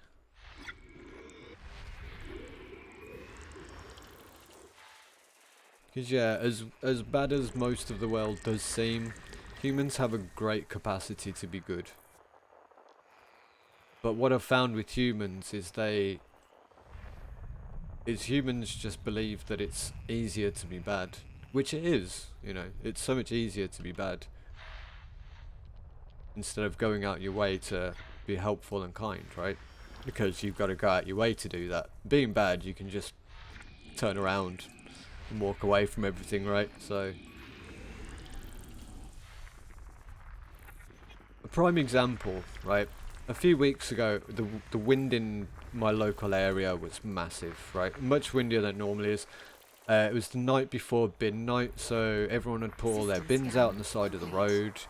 Now, obviously when it's windy, you know, it's going to go through the night and you're going to have a load of bins, you know, falling over on the ground and stuff. I was driving down the road and found this one bin that had toppled over in front of the road in front of me. So I was like, I could quite easily drive around, right, and just leave it there in the road. But I thought, no, screw it. You know, I'll just get up, pick it up, put it on side. It's out of everyone's way. Then, you know, it's only taken me 2 seconds to do it. The moment I stopped in front of the bin and gone to open my door, this jogger, right, this guy jogging on the other side of the road, saw what I was doing, ran over, picked up the bin himself, put it on the pavement, waved me. I thumbed him up, said, cheers man, that'll save me a job from doing it. And now not only did he save me from doing that, but he saved anyone else coming up that road from having to do it, and he didn't have to do it. He could have just run right by. And that's the difference between good and bad, right? You can either jog straight by, or you can stop, realise there's a situation, step in, help it out, and then get out of there. And you get a nice big thumbs up after it as well, right? Waterworld's first 207 total scan, 209. Fucking hell. I don't know how I need to look. What was that? Command Cursor, can you find that website again that gives you all these details again? I know, is it the Inara one? Or am I thinking of another one? Because I know there's a few sites that you can pick up all of the things that you've done, you know, in your... Or is it in the Codex? Can you look at your details in the Codex? There you go, that's what I'm curious about. But yeah, that's a lot of water worlds to discover. That's a lot of water worlds, man. See, now I've actually done the cheesing thing where I've gone around the bubble and done the Road to Riches thing and actually just scanned the water worlds and Earth-like worlds that way. I mean, I wouldn't do it out the bubble if I'm first discovering, right? Because that's just bad. That's just lazy, man. But, you know, just to pick up some quick money, I've gone around the bubble and done that. But yeah, nowhere near have I got anywhere near 177 discovered. That's wild. I need to have a look, see if I can find it somewhere. Codex. Would it be in my bits and bobs?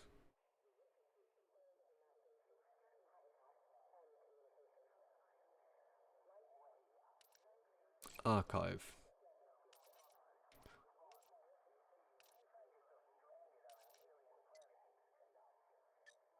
Ah.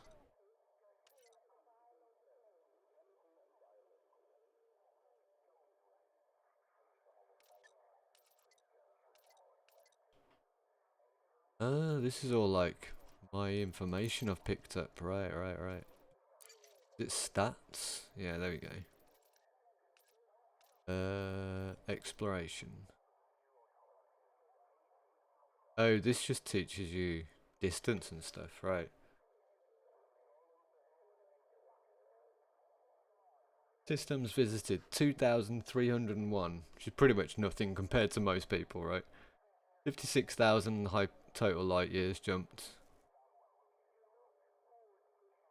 See, I've only really played for 2 weeks straight in the 5 years. It's not a lot of time played, really. I've made 141 million from exploration now, altogether. Isn't bad.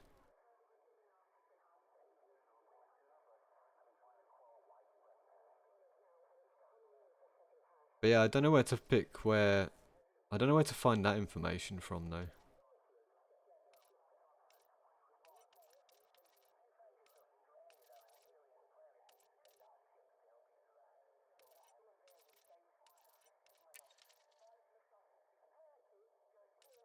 Oh. I know we put a link up in the Discord somewhere that tells you all that stuff, isn't it? But I don't know. Clearly not here. Oh, you gotta go. Alright, dude. No worries. Thanks for stopping by today. Appreciate it, my man. And have a great evening.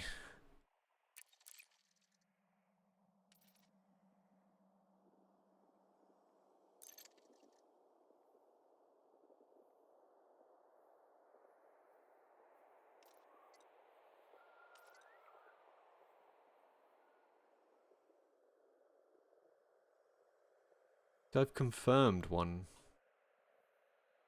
Earth-like planet. I've discovered 2 ammonia ones. Yeah, my discovery level was pretty low, man.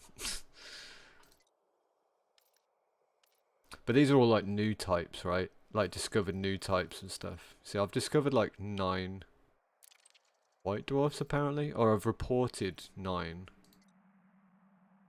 white dwarfs somehow. Is this me reporting them or is this other people reporting them?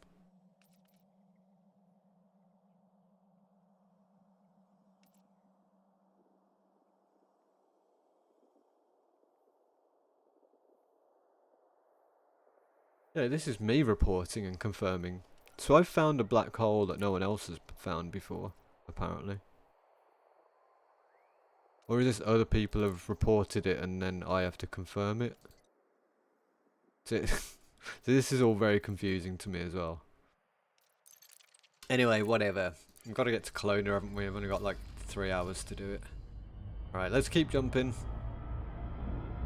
Keep rolling. Fuel scooping. We've still got 39 jumps to go.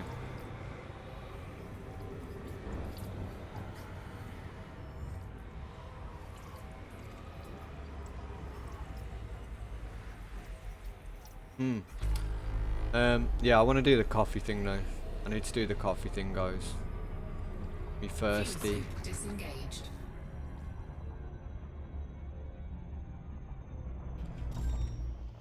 Me is thirsty.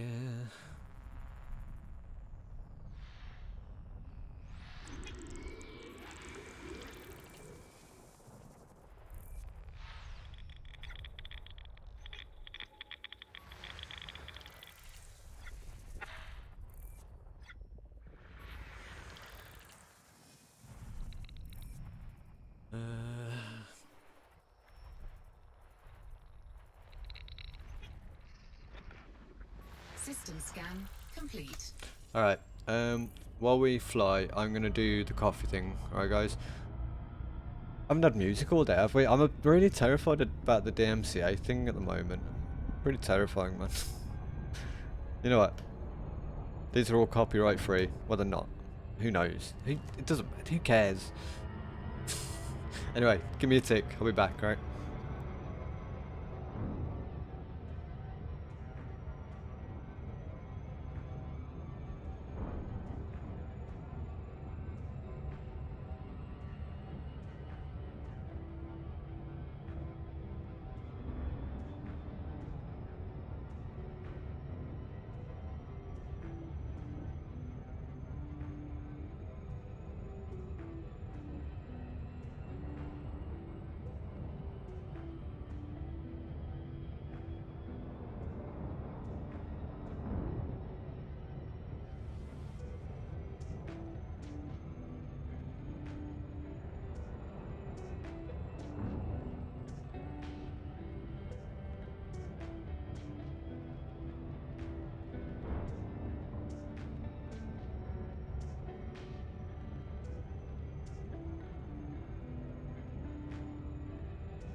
Alright, I'm back. Okay, right. Sorry, give me a second.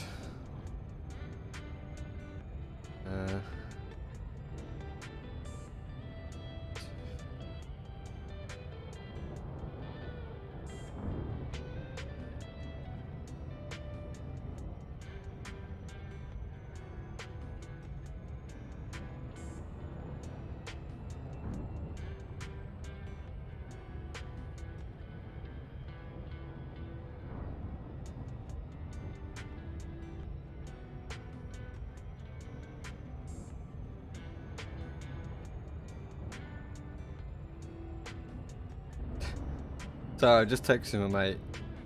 She's I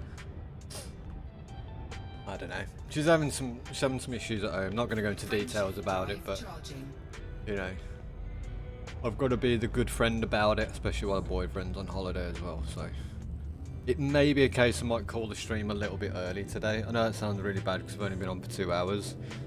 But if we get to, I'm going to call it when I get to Colonia, basically. Because even so, I think that was going to be the end goal today, right?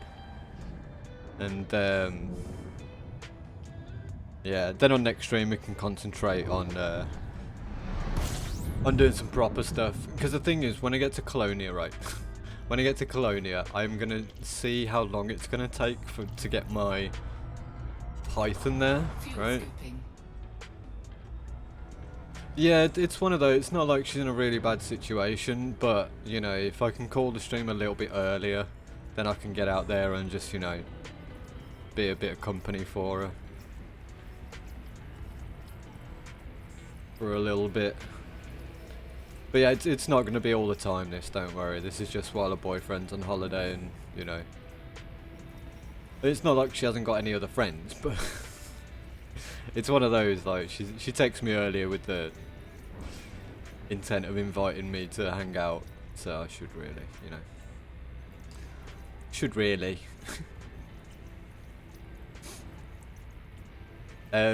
but yeah, I mean, what I do want to save the next step in our goal for the next time I stream anyway, and I want to try and get my Python over to Colonia. And I don't know how long that's going to take, but it's not gonna be a quick delivery, let's put it that way. So if I order it to get delivered there when we get there, by the time I do the next stream it should be there, right? It's not gonna take like days to get there, is it?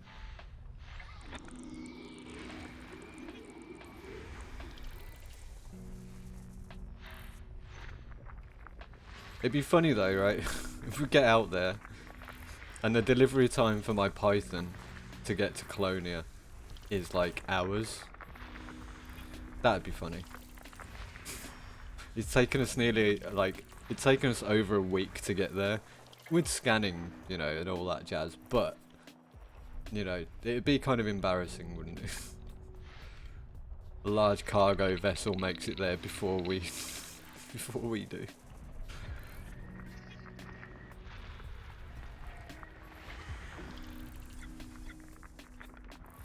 I'm excited though, it's literally around the corner.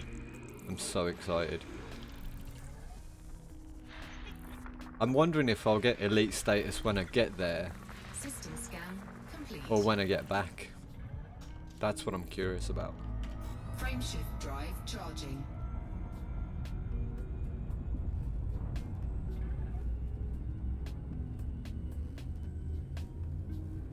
And the first time, yeah, same man, same. 4, I'm well excited, mate. 2, 1, engage. I'm well excited. I don't know what to think about it. It's not going to be anything special, right? It's just going to be a space station. So let's not get too excited over it. But yeah, it's going to be fun. This system's been scanned out a little bit. Has someone done all of it? No, they've only done the top half of it. That's weird. Weird peeps. But I suppose the closer we get to Colonia, the more we'll see stuff being scanned, right?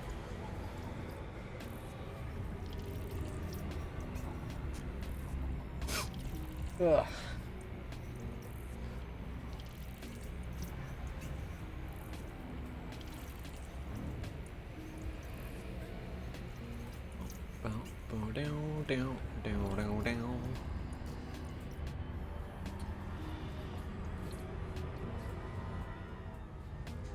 Fuel soup disengaged. Is every modular ship? No, no, I doubt it. This is something we're gonna discover, right? This is something we need to discover. I think it's actually very limited to what you can get there. You know, it's like minimal stuff. It's not a very well outfitted place, I imagine.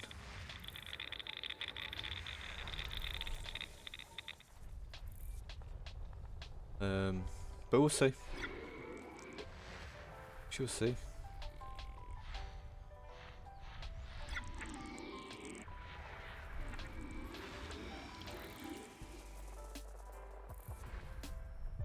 I'm hoping it's going to have some good stuff to it. That would be very cool, I think. If it has like all the facilities there. It should have multiple facilities, to put it that way. It should have multiple facilities.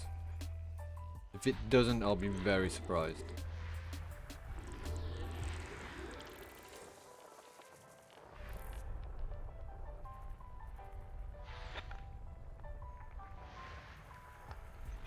Very surprised.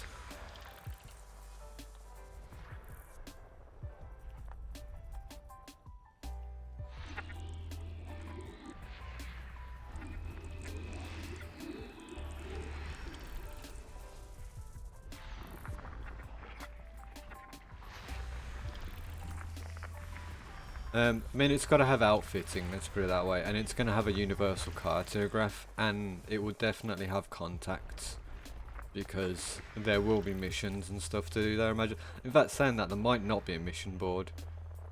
There'll be a mission board, because there'll be... You'll still have the... what are they called?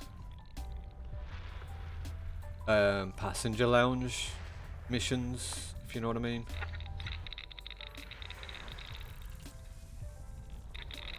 So there will be missions, just, I don't know. We'll see, we'll see. We'll check it when we get there. Considering it as a new home, but if there's not much there, maybe not.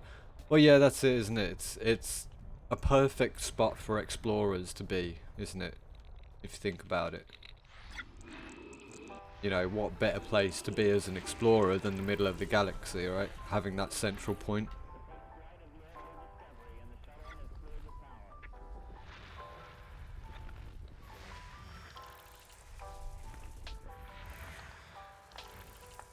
It'd be perfect, right?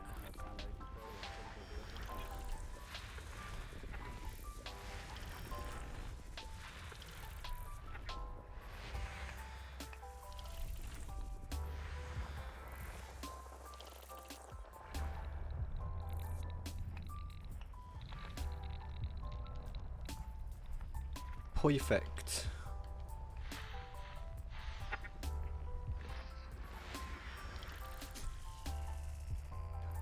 I suppose as well, the good thing about it is you've got access to the back end of the galaxy, right? Which is probably the, well, it is the least explored place.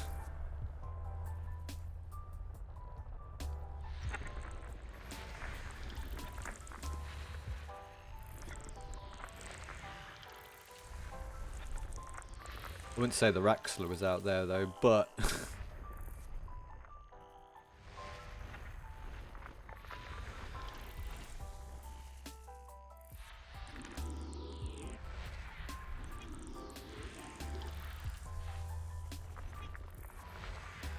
you never know.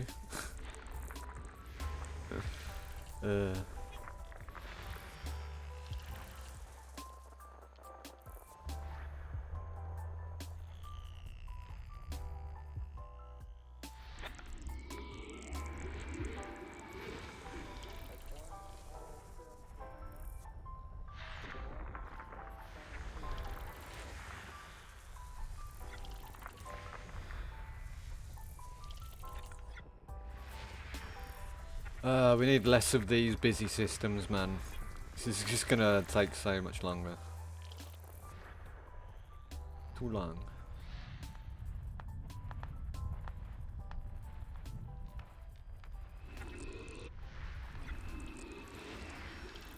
Good money to scan, but it's gonna take a long time. System scan complete. Alright. Frameshift drive charging. We're doing some speed flying, boys. Now, I mean, with the, I've kind of estimated that we should be there within the next hour and a half, hopefully. 3, 2, If we don't have like constant systems like that, we should be fine. No A-rated modules available. Yeah, I imagine the module availability is going to be low. Like, there won't be many ships to buy there either. You'll get all like the low-level ships, or your base ships, if there is even a shipyard. fuel scooping. God, another one with 20.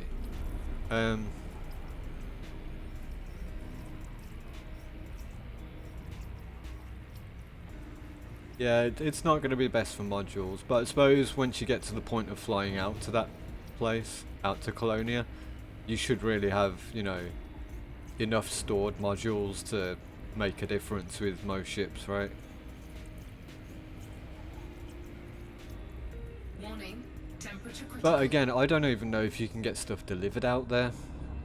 That's the Fuel other scoop thing. disengaged. I'm only assuming you can get your stuff delivered out there.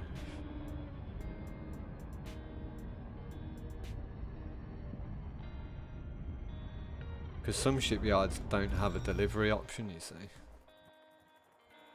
Well, maybe.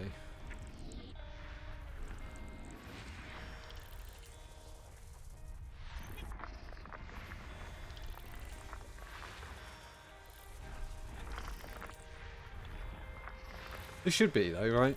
There should be a shipyard delivery thing.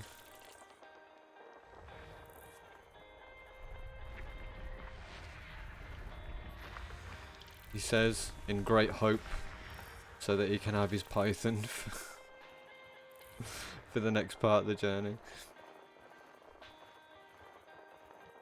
Not saying the Asp isn't a good choice, it's just super slow in its progression, unfortunately.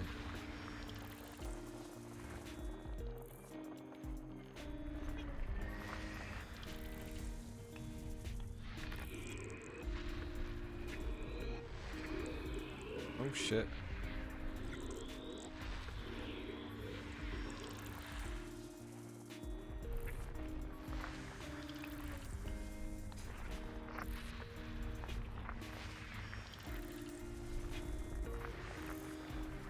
Right.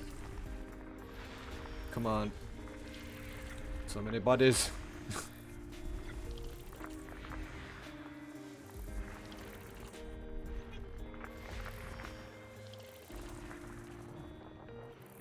Okay, one more. Where are you?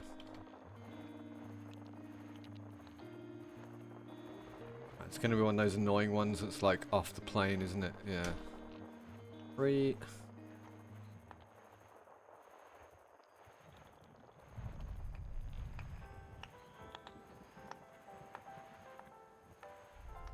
There it is. System scan Gotcha. complete. Frameshift drive charging. Fasten brain compressors have to scanning. Scanning. Now I'm trying. I've now become very versed in the ability of full system scanning now.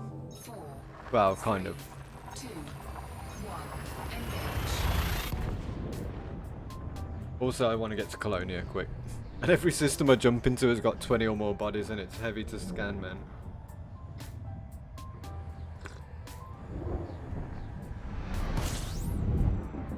It's too many. I love the view though now. I mean, look at the clustering of stars in the distance. Not so much over there because we're underneath it, but oh, it's so beautiful. Yeah, don't worry about it too much, Sam. I mean, it's a lot for my brain to process. I just, you know, throw instinct in there. Natural instincts. I don't think about what I'm doing anymore.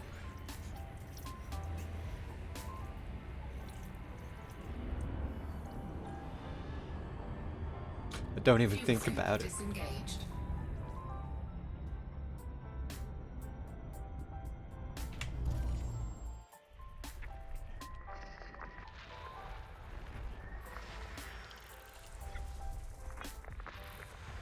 Put it this way, if my ship can't keep up with me, then I'm going to stop scanning.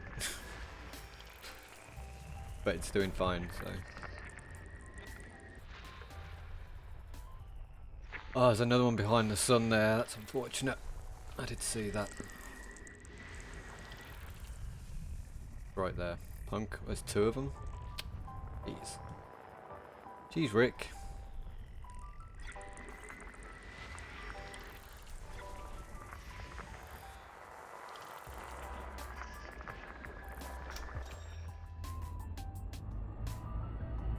I had 3 M&Ms yesterday and now I have pimples since. Oh no. Hey wait, have you got like a peanut allergy or something, or a chocolate allergy? Yeah, that's not cool, man. That's not cool. You're supposed to you're supposed to eat them and enjoy them, you know? Not eat them and have a reaction. God System damn it. scan I hate complete. allergies, man. I hate allergies. So annoying.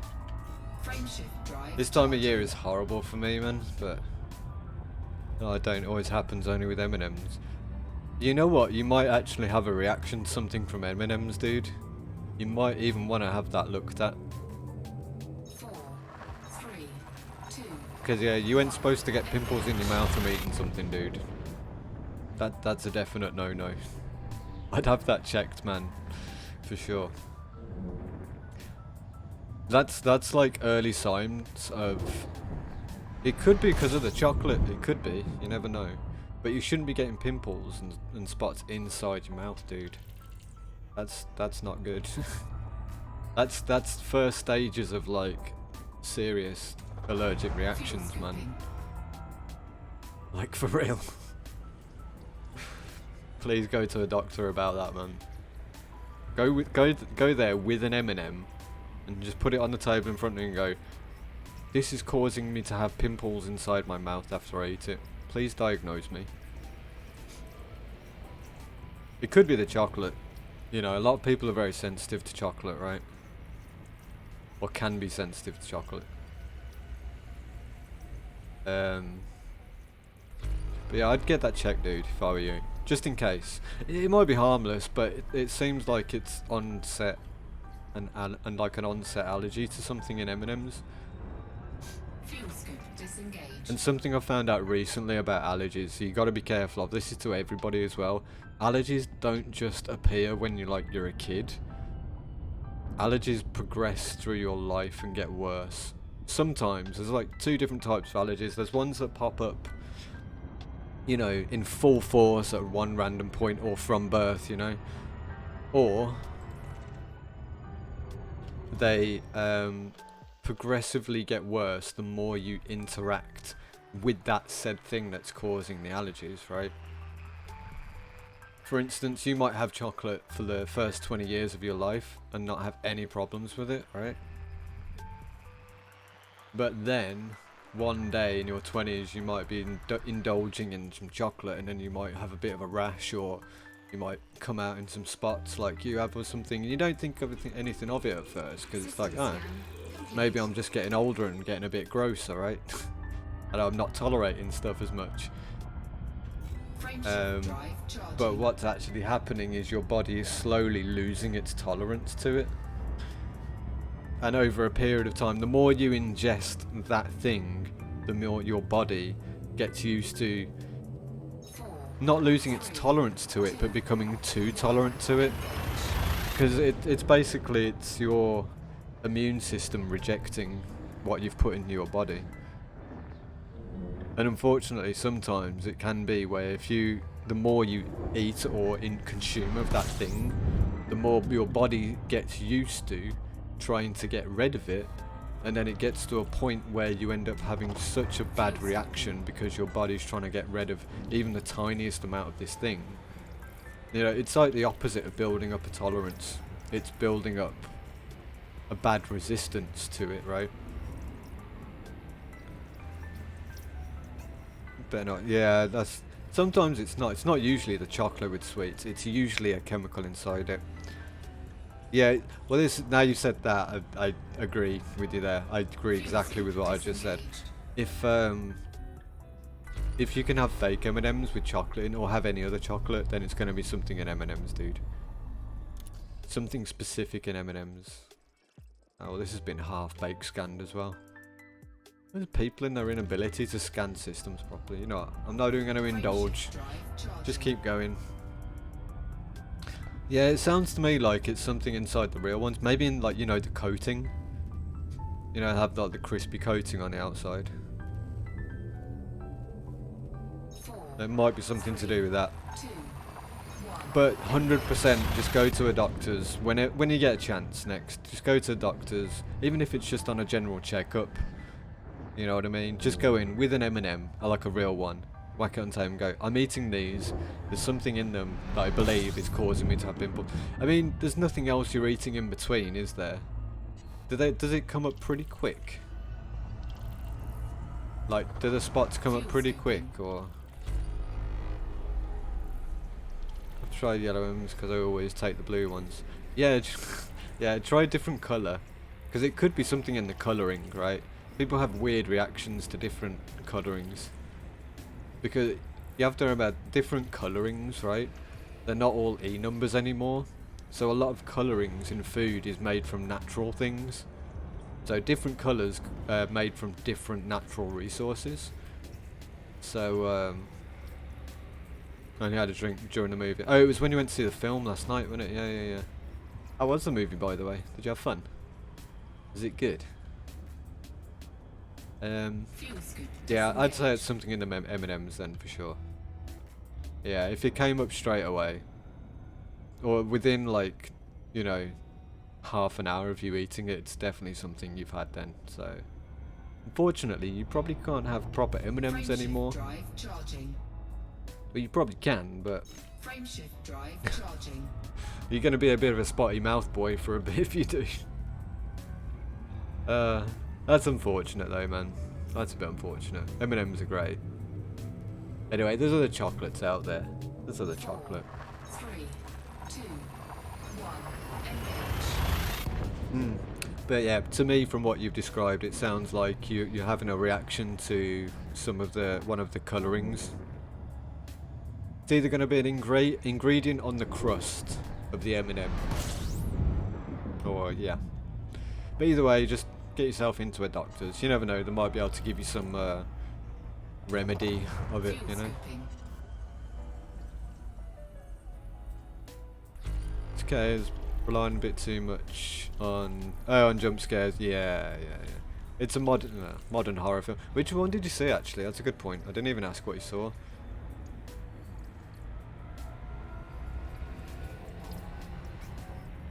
Oh, Conjuring, right? The new. Everyone made me do it. Yeah. Yeah. Unfortunately, a lot of new modern horror films tend to rely on, like, you know, 5 minutes of silence and then like big jump scare moment. You can almost see them coming now. It's kind of upsetting.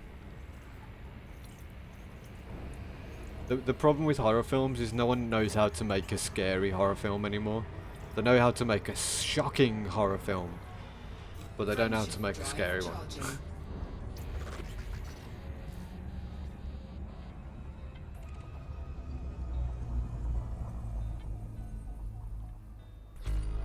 Why is so many bodies, man? I want to get to Colonia.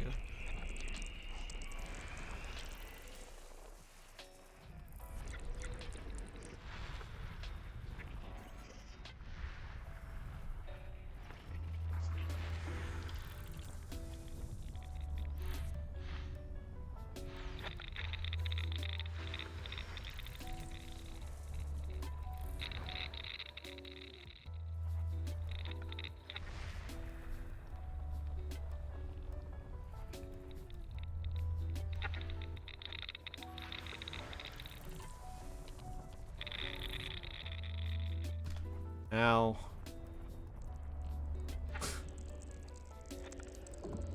You know when you desk pop your mouse, but you get your thumb trapped in between the mouse and the keyboard? Yeah, that happened.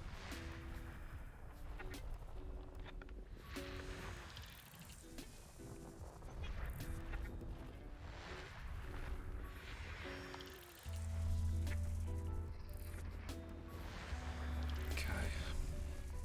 Nearly there. Kind of.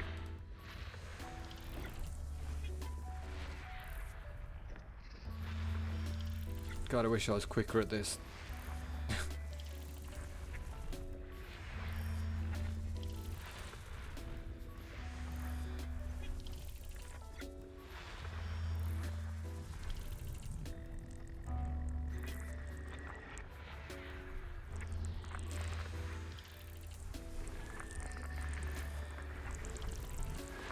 Have you ever had any allergic reactions to anything before?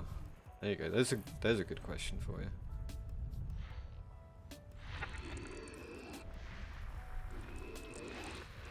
Or do you have like any weird allergies, like hay fever, pollen, anything animal allergies?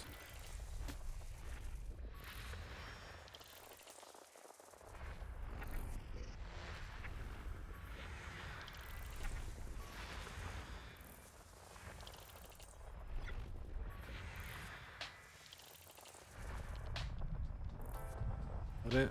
5 more.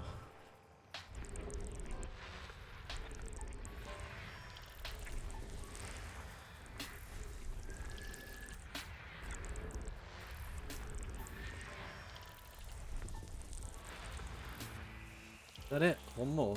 Jeez. Oh, it's another annoying one, isn't it? It's like weird set off one. Show yourself. System scan complete.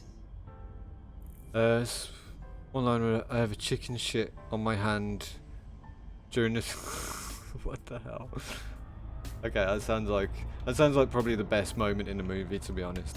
Frameshift drive charging. If I'm honest with you, definitely sounds like the best movie moment. Oh, what the hell? Hit my Windows key. Good job. Finger bashing everything today.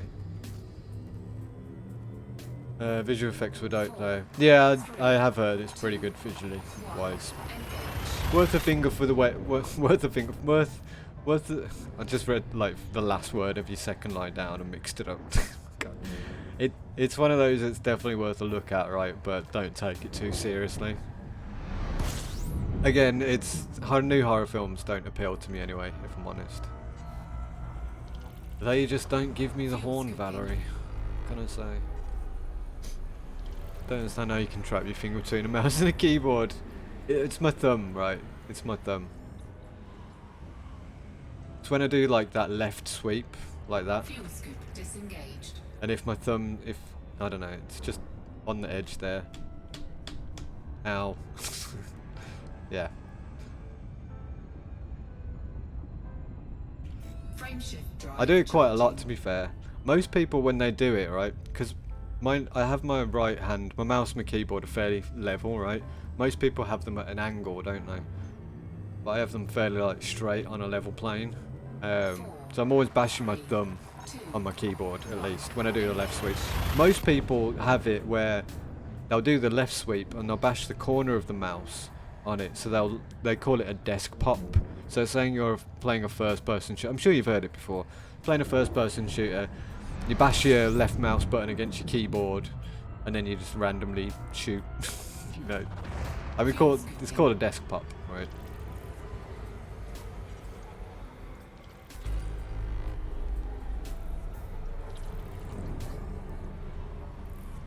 I keep getting these systems with too many bodies in, man. I need to kind of ignore them a bit. Do a couple when we're close by.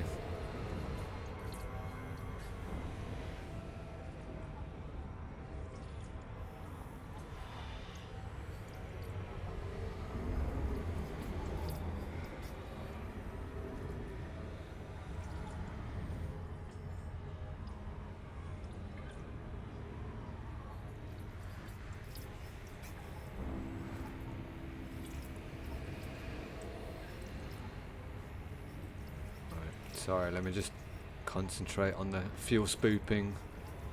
I don't set on fire.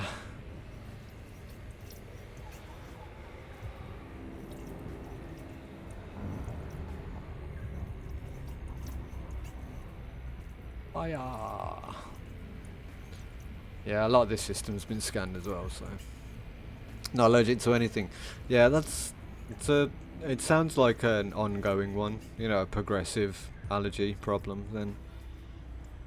So, I don't know. Yeah, as I say, just get yourself checked, man. There's loads of tests they can do these days for allergies, you know. Very safe Fuel tests. scoop disengaged. Frameshift drive charging. Which I need to do myself, actually. I need to go and have that done. Get a multi-allergy test. Because I've never had any problems myself, but as you get older, you tend to gain a tolerance against stuff. So 3, 2, 79 degrees in the keyboard. Yeah, most people have that. Most people have it like at the right angle thing. Whereas I have my keyboard straight, and my mouse is usually off at about 30-45 degree angle.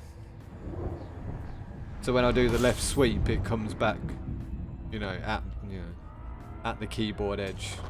fuel scooping. Yeah, I've got wonky hands. What can I say? Or I have straight hands. Sorry, they don't bend like other people's. I got weird hands, me. Alright, this system has been scanned as well.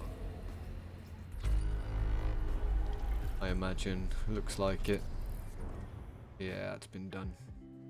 A couple of water welds there though, right? Is that water or an earth weld? Fuel scoop disengaged. That's a water weld. I've been in a system exactly like this before actually. Yesterday. Yeah, so that's a water weld and that's a icy body with it. But yeah, I'm not gonna bother. Gonna leave that one. Charging. Already been discovered. Sometimes at an angle to my left, so my mouse will be below my keyboard. Yeah. It's just whatever you're comfortable with, really, isn't it? You know, whatever's comfortable with whatever game. I find I do change my keyboard positions if I'm playing like a first-person shooter, and I'll usually angle it like down and in, so that the inside part of the keyboard is further towards my body than my WASD part of the keyboard. You know, I'll have that bit more raised. It's weird. I've got a really weird reach. I think it's because of where I position my fingers for certain things, and it's just so much easier for me to twist it in that direction. But I've seen people have it in all kinds. I've seen people play with the keyboard practically vertical on their body. Do you know what I mean?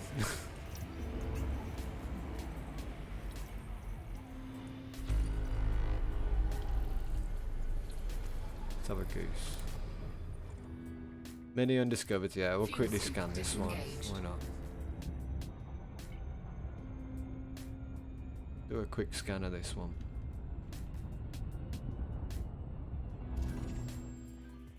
Gotta get those discoveries in, right?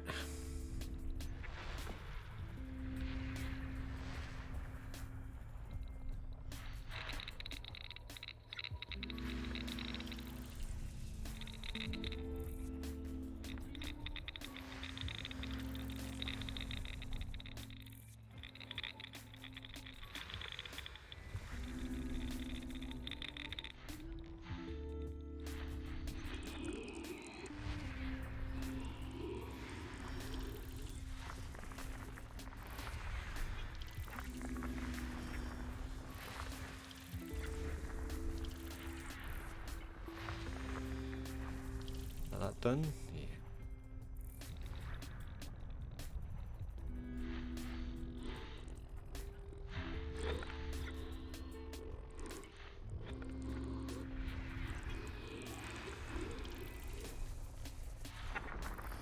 Ah.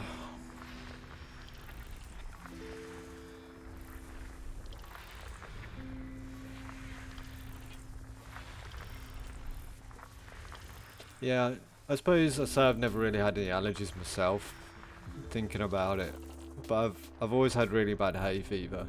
Not bad hay, well, not bad Hay fever. Had hay fever. Not bad hay fever. It gets like bad in my head. Do you know what I mean? Like, I don't get your typical.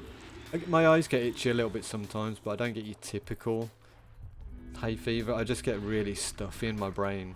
Like, I feel like someone's transferred a large brick into my skull or something, you know. It's really weird, man. And my nose gets a little dry, but it doesn't get like runny and stuffy.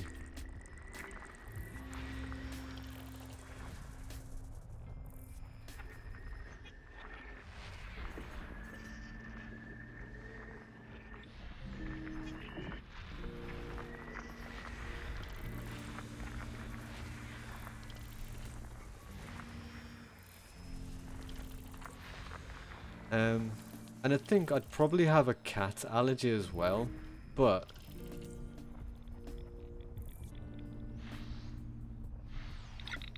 Honey? Oh. I'd probably have a cat allergy as well, but because I owned cats all through my life, I think maybe I've built a bit of a tolerance up to them. You know, I don't have any problems with cats anymore at all, you know. But what made me think about it is my second cat was very long-furred, and I would always have like chesty problems, you know what I mean? Sometimes, hang on, left. Oh, okay, sorry, I just read that bit. Sorry, I read that one. Frameshift drive Must suck to go outside now. Yeah, it's pretty horrible, man. It's pretty horrible.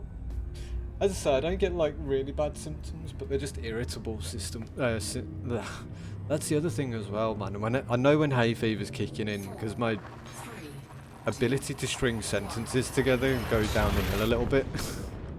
I mean, I'm not great speaking anyway, but it gets even worse. Because I get that feeling like in the front of my head, like really balloon brick kind of feeling. It's really weird. It's really hard to concentrate on shit sometimes. Fuel scooping. Yeah, and I'm one of these people that, you know, like allergy tablets don't do anything for me. Like, they just make me sleepy. Like, really sleepy, man. But yeah, outside's pretty sucky at the moment. Which really sucks because it's such nice weather and it's hard to go out and enjoy it properly, you know.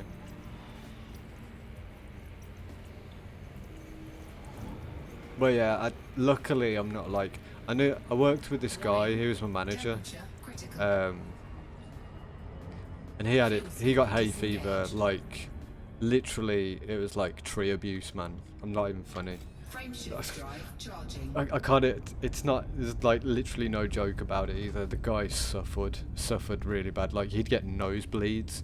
I remember there was once he came into work and he actually bled from his eyes because he had such a bad reaction to the pollen that he didn't even rub them. You know, usually they get itchy and stuff, and then you rub them and they get a bit sore. Like, he wouldn't have to rub them.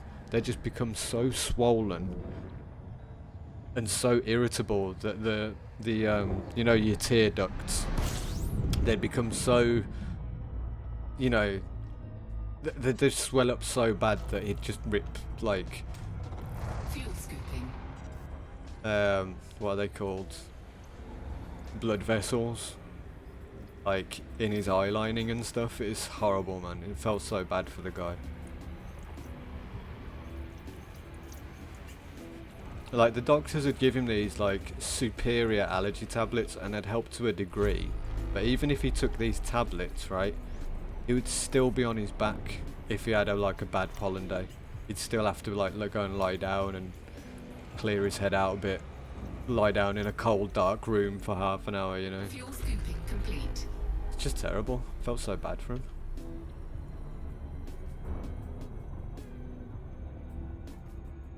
Nice guy too. Always happens to the nice people, man.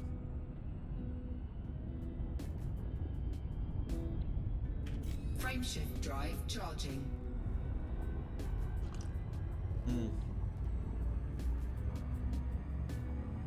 Yeah, it does suck, man. It does suck. So just be grateful you only get little, you know, pimples in your mouth. 2, 1. But, you know, pimples in the mouth is a bad sign, man. Anytime, let's put it this way, anytime you get swellings of any kind from an allergic reaction, it is time to get it checked out, I'm afraid. That's your body saying, this is really bad, so I really have to react to get rid of this.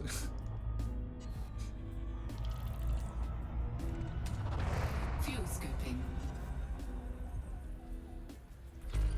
But even so, I say that I'd hate to have either what you've got and what he's got. I'm happy with my blocky-brained hay fever, thank you very much. I think I'll do with that. I don't envy you either. Don't envy either of you, sorry. But I do feel bad for you both, man. Especially you, Sam. I mean, it's, you know, not being allowed to eat M&Ms is going to be painful, man. Ah, the stripes. Fuel scoop disengaged. How many bodies were in this one? Is it 14? 14, yeah, we'll do this quick. Only, I literally read that before you read the second one, and I was about to say, well, if that's all you're going to have in your diet, then you're going to have a real big problem. You know, you might find yourself malnourishing if the only thing you eat is M&Ms.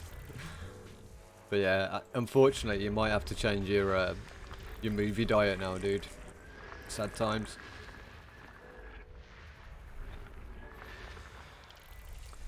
Which is bad because, let's face it, normal cinema food is not good, right? Normal cinema food is not good for anyone.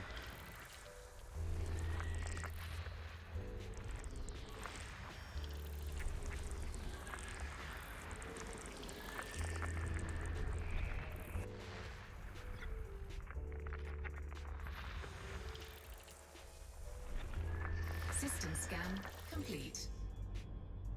Yeah, it's not too... I mean, if it's just a one-off, it's not too bad. But yeah, just be careful with it, man.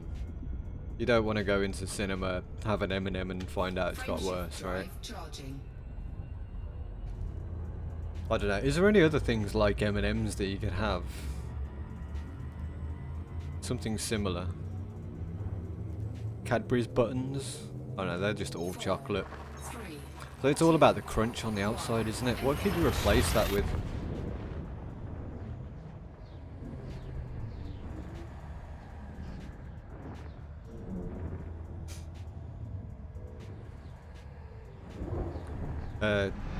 Can or can't?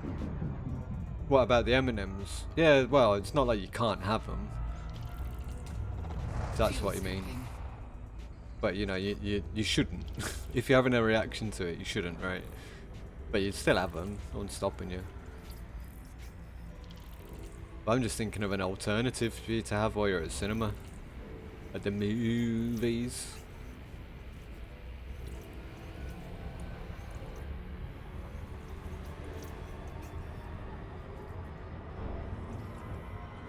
At the Fuel scoop movies. disengaged.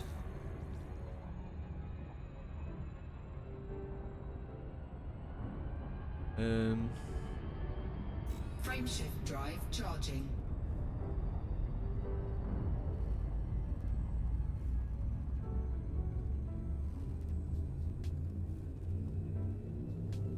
Just get up popcorn. 4, 3. Oh, they only sell M&Ms? Oh, that's not good. That's a bad choice. Can you not, like, get some from a shop on the way there? Just sneak it in? Yeah, just like, yeah, time to start sneaking your own stuff in, yeah. Well, this is it, right?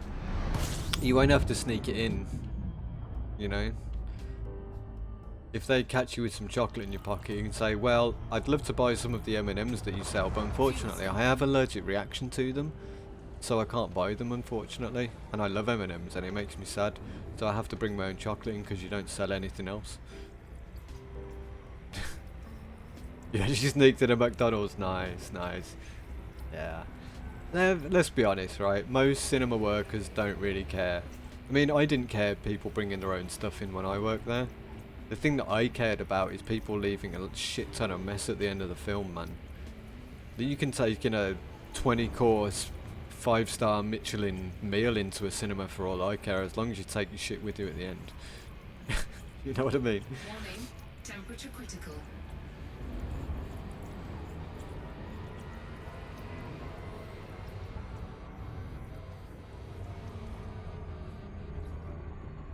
Fuel scoop disengaged. Policy that they only check if they haven't brought anything. Oh really? Do they actually like check on you if you haven't bought anything? That's weird. Frameshift drive charging. Well, that's a little bit tyrannous. That sounds a bit tyranny-like. Yeah. If you bring in a big aspect, yeah, they're gonna have a look, aren't they? 3, There's no, you know, it's one of them. If they have a go at you for it, though, I think it's bad. I hate these kind of policies. You can't eat in our establishment unless it's our stuff. Yeah, it's policy, that's the thing. But health and safety and, you know, human rights regulations will allow you to bring in your own food, because you can't have any food that they have to offer in their establishment. Yet, they do want you as a consumer in their establishment. And there's nothing that you've done wrong or restricting you from being able to see a film in their establishment, right? So they can't stop you doing that. But what will stop you from going there is being able to eat or drink and enjoying what you're doing there. So, as far as it's concerned, really, they should be encouraging you to bring your own food with you, because that means then fuel scooping complete. Warning. you won't be critical. you won't feel bad about having to only buy M&Ms or not actually be able to eat or anything, or you know, have any consumables while you're watching a film, right? Frameshift drive charging.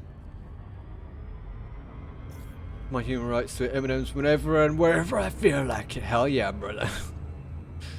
I want my M&Ms and I'm gonna have more right now. Don't care if it makes my face swell up like a balloon, I'm gonna eat them all. 1. Engage. Yeah, you tell them, Sam. Tell them. To be fair though, that's it. I mean, if you, even though I say try and avoid them, you know, if they don't cause you that much problems, there's no harm in having them. I'd just be a bit careful.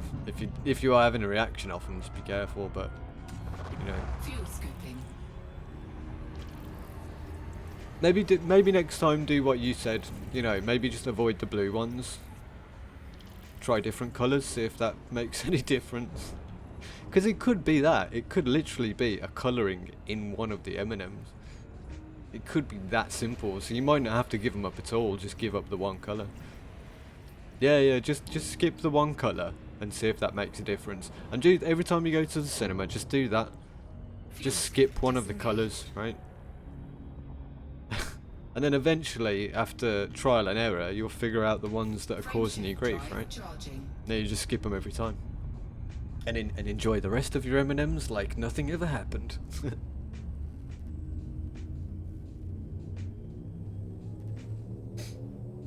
4, 3, 2, 1. Engage. Oh, it's spinal. I love the old interview that Mike Tyson did years ago. Well, it wasn't years ago, it was when he was still fighting basically, but it was the one where he'd broken his back, right, before a fight. And the doctor had suggested him not to do the fight, but he still did it anyway. Scooping. And they did an interview with him at the end. I think he won the fight.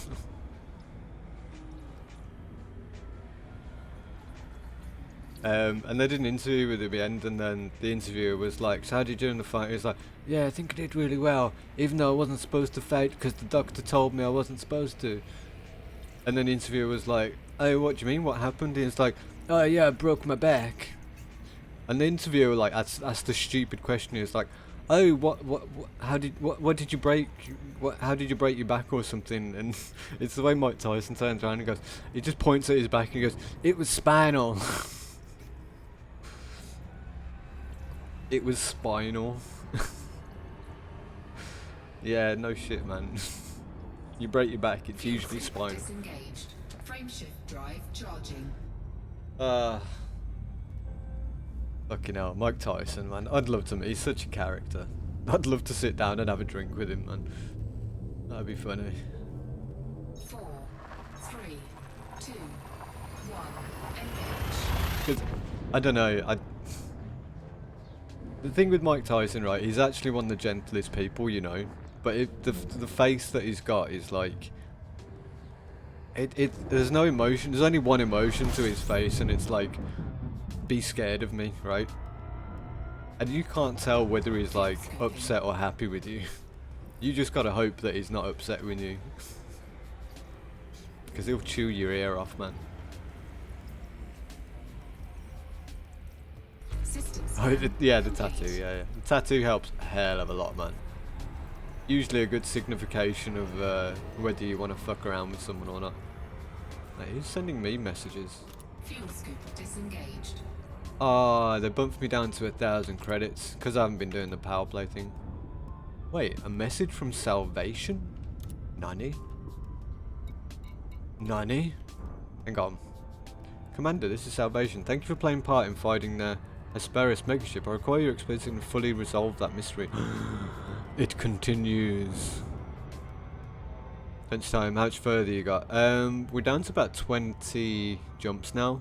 But I'm going to try and get through them a bit quick now. I've just found this though. A new direction for the Salvation ship. Need to know what happened to the surviving crew members of the Hesperus. Although they abandoned the ship nearly 2 centuries ago, it's possible they discovered something of scientific value. The Hesperus began its journey from the Li Chui system as precautionary protocol. It deployed signal beacons approximately 100 from every 100 light years. My agents have analysed the Hesperus onboard systems and confirmed that only 17 beacons were launched, so that's 1700 light years. I assume this stopped when the Barmecipian took out yet, and that they sabotaged the beacons to prevent azimuth biochemicals. Learning what happened shortly after this, survivors of the original crew escaped using one of the secondary craft, which were specially modified for long-range promotion. Therefore, my belief is they made planetfall within 300 light years of wherever the last beacon is located. I urge you to accept the task of finding all the beacons and hopefully discover the traces that survives. Your efforts will aid me great. Nice. Preventing humanity's extinction. Okay. We can do that.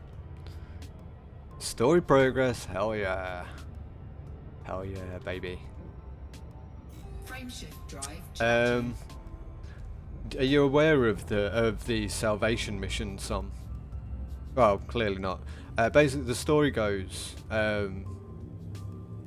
You may know about it actually. I don't know. But basically, the story goes: the Salvation, the ship, the Hesperus, went out on a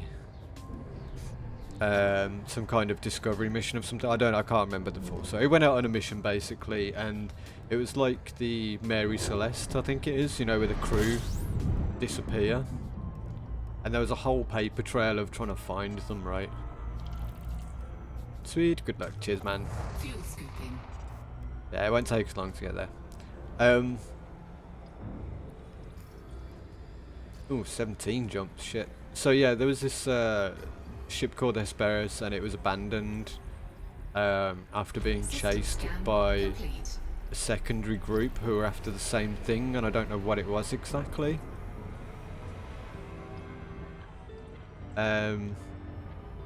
I think it was to look for it was either Guardian or Thargoid things. Frameshift drive charging.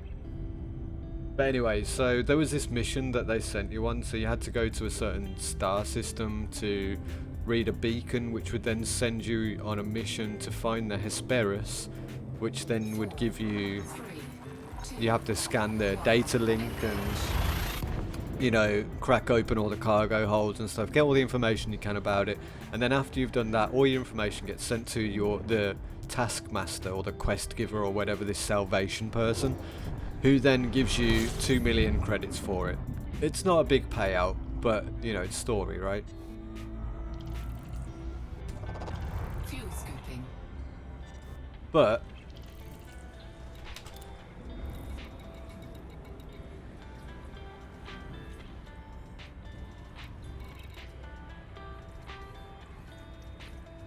I need to learn what happens surviving. Where is it? Where is it? This line at the end. I urge you to accept this task of finding all the beacons and hopefully discovering a trace of survivors. Your efforts will aid me in my great work preventing humanity's extinction.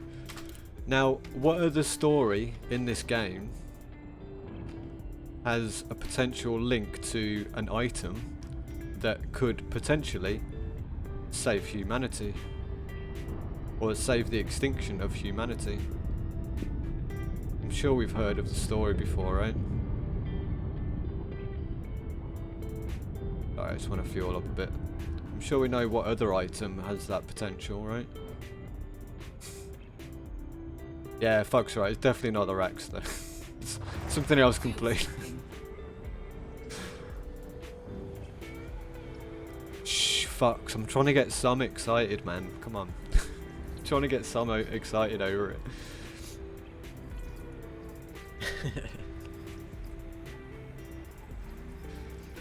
Nah, you know how my mind works. I read the end of that and I was like, links to the Rexler, definitely. Yeah, oh, okay. I don't know whether I've still got it bookmarked or not. But yeah, it should be in the Galnet thing. The start of the Salvation quest should be in the Galnet info somewhere. You should be able to follow it, or at least should be able to get to the Hesperus now. It's been very, very discovered. Let's put it that way. So it should be easy to get there, and then when you got the information, you'll be caught up with everybody else. Then, so let's have a look. See if I've still got it. In my Fuel scoop disengaged. Hesperus is out here somewhere.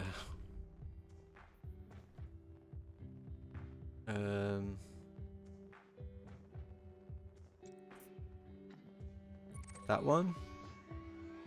This one. It's here. Make a note of the name of that system because it should be in there. Let's have a look. If it's not here, it's around here somewhere.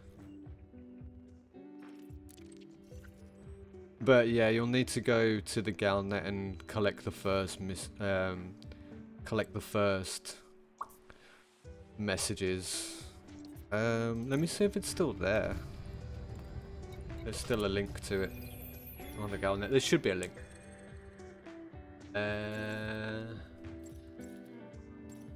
Not that one.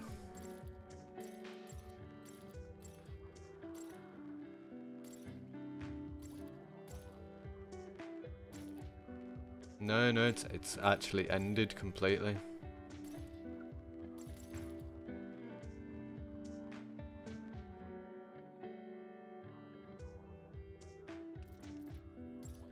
Yeah, we've moved on to a different story now. There's this thing about the plague ship, the Mega, the Aegis. Yeah, they've taken down the stuff about the... So if you want to look for it properly, what I'd suggest is getting onto the Elite forums, because all the information about it, everything up until this, will be on there now. But yeah, there's nothing else in the game specifically about it anymore. That might not be the system, so just be aware. 100% advisable. Look for the Hesperus and Salvation. There you go. If you go into the Frontier forums and look up those two words, or in the codexes, then you should be able to get what information you need for it. Frameshift drive charging. But it's a fun little story, and I'm glad they're continuing it now. I thought it ended there, so this is good. They're expanding on it big time, so it's good. So what they're saying with that is 3, 2, 1, engage. the ship was basically sent out on its mission. So from where the Hesperus is, we need to follow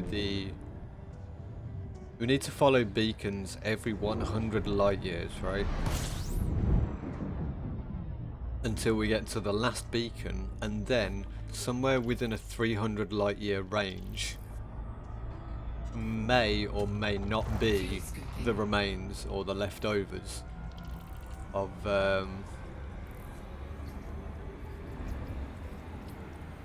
crew, which will be interesting. I just don't know what they're gonna give at the end, you know. I just don't know what the end result is gonna be.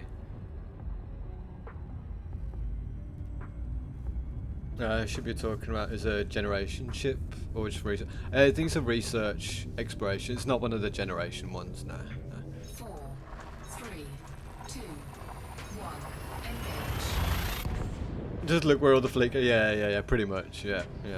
Now that's what's made me think that it's not there, because the system doesn't actually have the fleet carriers in. But you have got a good. That's a good point, Fox.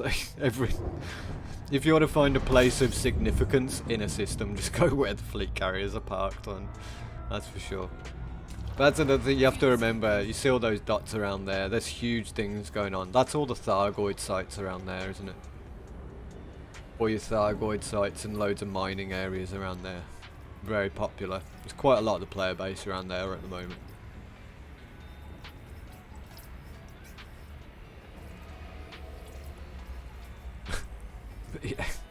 Yeah, that's such a good point now.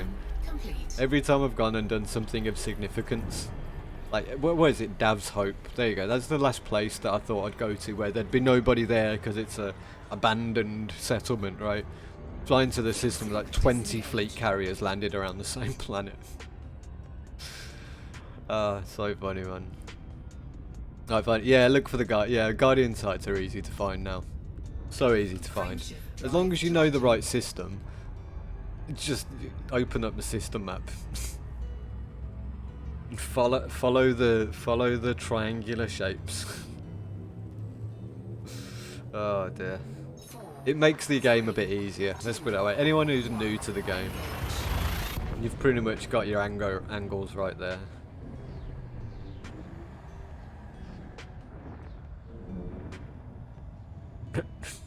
Funny.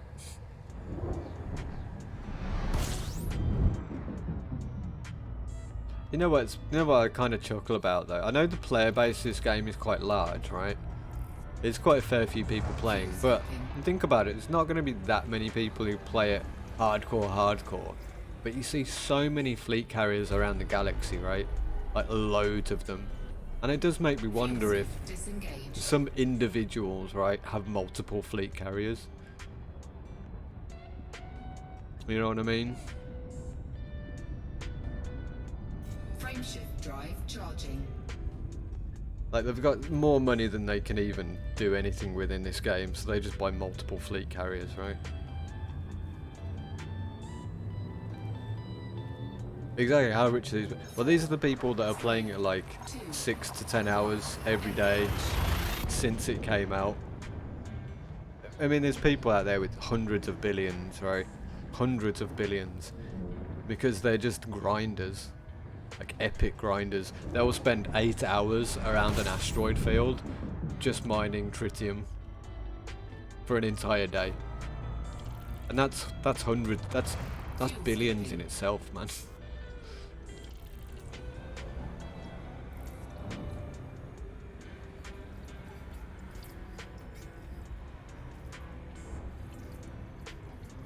More than one fleet carrier rat in a net.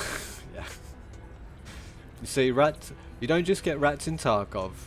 You don't just get rats in Escape from Tarkov. They are in Elite Dangerous as well, you know. Yeah, you know who they belong to. Fuel scoop disengaged. Frameshift Nah, they're drive definitely charging. fuel rats, aren't they? So, which is understandable, right? Fuel rats are allowed to have as many as they want. They're an organisation. They're not individuals, so. But you did make me think then about Tarkov rats. 2, 1. You know, same kind of people. They don't play the vastness of the entirety of the game. They just go down one angle, target that angle, make all the money that you can from that angle, and then just keep doing it.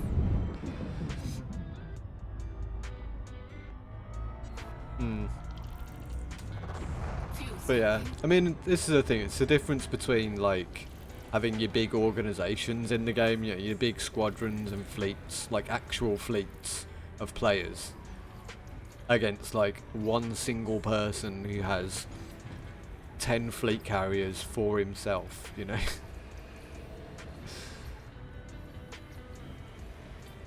Yeah, I mean, there's a difference between that, so. I haven't made it to Colonia yet. No, we have 11 jumps to go. 11. 10 minutes, we'll be there. I'm not scanning systems anymore. Might scan another one or two. If I find one non-discovered, I'll scan it. But this has been discovered. So. Fuel scoop disengaged.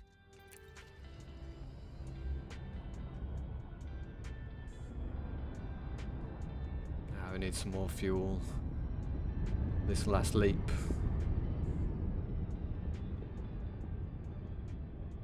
Fuel meh. Just in time, yeah, back just in time, dude.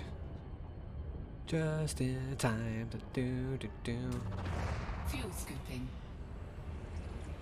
Yeah, we'll do one more swing round of the sun, or this star, get the fuel in and we'll keep jumping. I bet like this picture Rich from before they nerf mining. Yeah, that definitely mate, definitely. It's the money that you could make in Elite Dangerous before Horizons. That was where the money was.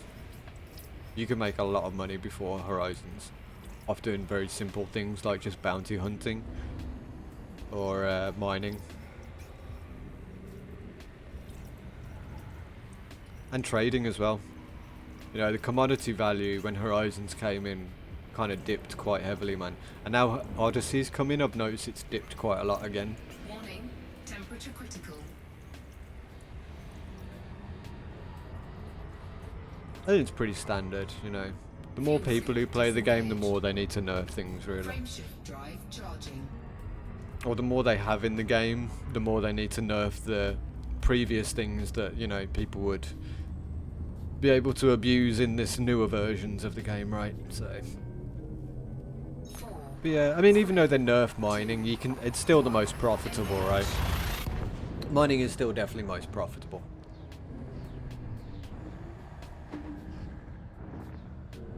Bow, bow, bow, bow, bow.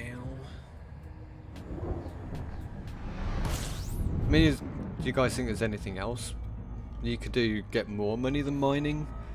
If you go, obviously, if you go to the right place with mining, you're gonna make so much money, right? I saw someone delivering, I think it was 130 or 150 tons of tritium to wherever he was delivering it to. I think he picked up like, I don't know, nearly 200 million for it. It's pretty wild. It's something like, it's either 150 or 1500. It's probably more 1500, but Fuel scoop disengaged. got in time just for that mining. 100 mil a run. A bit open. Yeah. Well, when I never got into it, but when I started, I did speak to someone who was like, you need to do mining before they change the game. I was like, what do you mean? He's like, you know, obviously they're going to expand on the game and they're going to nerf a load of stuff. He even told me about it, you know. He's like, expect them to nerf this stuff in a few months. This was just before Horizons was coming out, you know. 4, 3, 2, 1. And he was like, you should do more, he hassled me all the time. He's like, you should do more mining. I was like, I don't like mining, no, man. He's like, yeah, but all the money you can make. It's like, I'm not bothered about the money. I just want to enjoy the game. I mean, yeah, don't get me wrong, the money is important, yeah. The money is important, but yeah. Game is also important. The functionality of the game is more important to me. Mining trade is the fastest way. Yeah. It's always, I think it's always been the fastest way, hasn't it? Generally. It's definitely been the most profitable if you can do it right. I think what would be nice, right, if they actually made it so eventually doing military stuff would get you like really high payouts, you know? Because obviously you get like less money per mission, say doing settlement raids or killing scavengers than even doing a passenger transport mission, right? And now, in the reality of things, doing you know, an actual mission where you have to go out and shoot people and defend yourself against enemies, you'd think you'd get paid a bit more because you're putting your life in risk, right? Whereas taking somebody from one system to another on a low risk journey and getting paid 10 times more, to me doesn't sound real, right? It sounds a bit off balance, that. So it'd be nice to see that in the later stages of, say, footfall missions and when you get more involved, like say if you get more involved in a military, doing military type missions,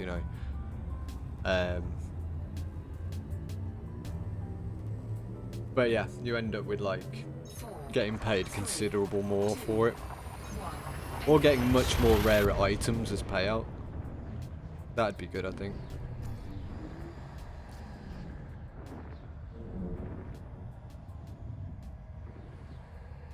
But yeah, I do think there's a bit of an imbalance in the payouts with some things at the moment. Something for them to work off, right? Fuel scooping. They'll figure it out. Economy is a really difficult thing to balance in a big game like this, especially when there's so many different kinds of economies. I don't envy them trying to sort this shit out. I beg to if you get 40 million credit bounty hunting missions, and on top of the missions payout, you pick up credits from missions. Oh, can you? Because I've never really got that far in it. But from what I've noticed with the bounty hunting missions, like the biggest payout one that I've seen is like, I don't know, like 1.5 million. And maybe I'm missing something, I don't know. Maybe I'm not getting into it enough, or I'm not looking at it enough, I must be missing something somewhere, because I can't say I've seen a footfall mission like that for a lot. Bounty hunting gets wing full of people. Yeah, I guess that's the thing, isn't it? Yeah, they're the ones you've got to do more with a crew. You can do them on your own, but yeah, it's a lot quicker. I have seen them actually, yeah. You know what? It's because I haven't really seen many of the ones like that, but in a settlement. But I've been involved in a few of those, like, as a wing. And I know you can do them at settlement fighting. Like in settlements, so you have to travel to different settlements and take out the, as many as requested, basically, yeah. So yeah, you can get paid out more for that, I suppose.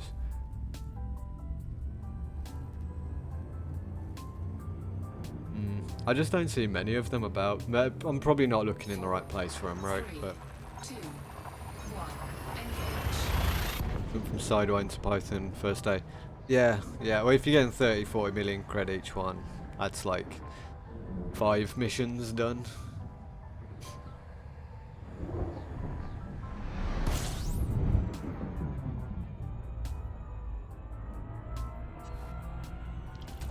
Is it fun though? Well, it depends.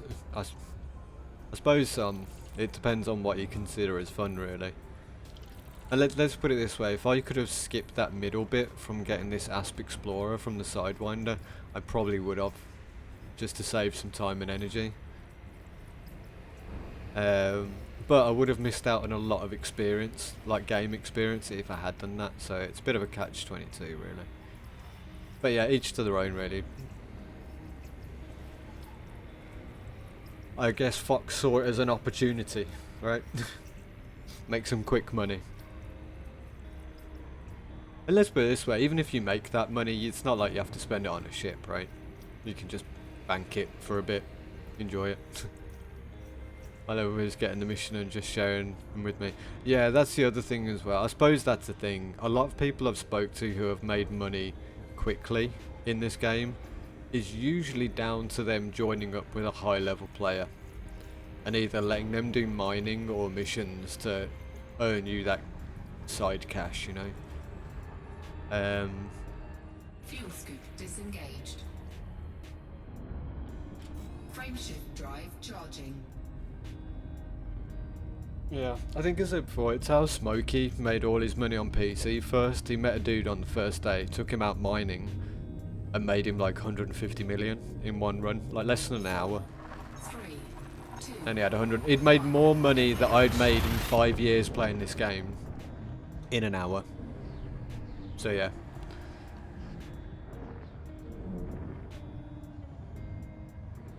And I mean, let's face it, there's no harm in that, right?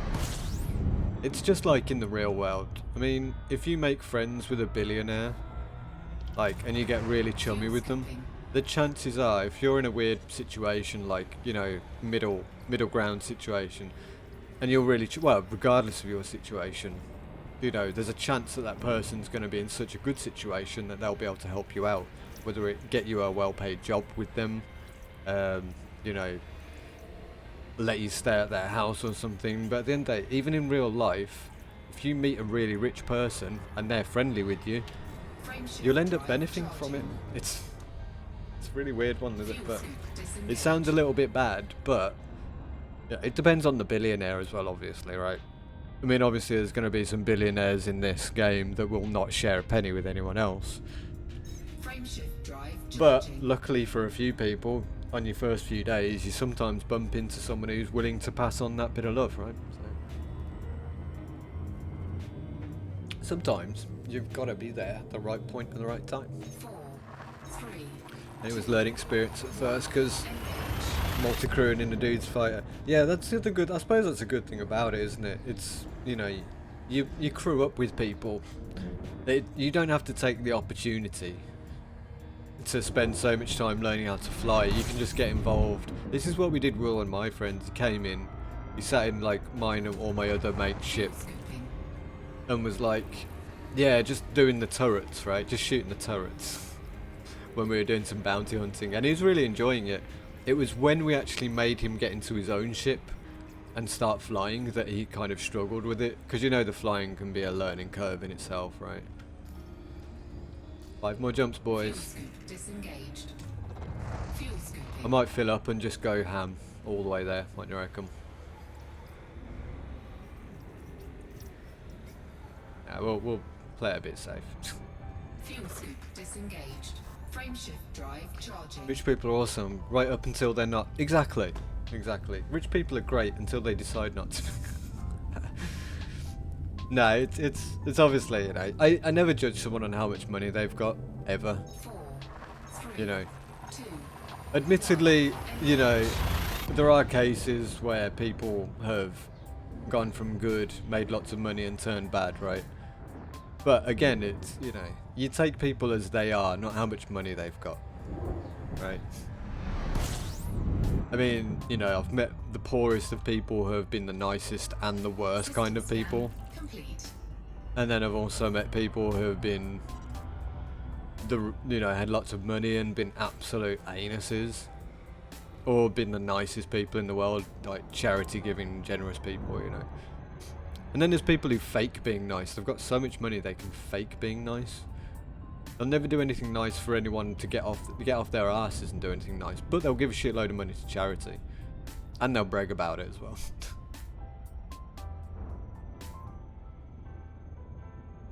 I wish we could wing and multi-crew at the same time. Yeah, that would be nice.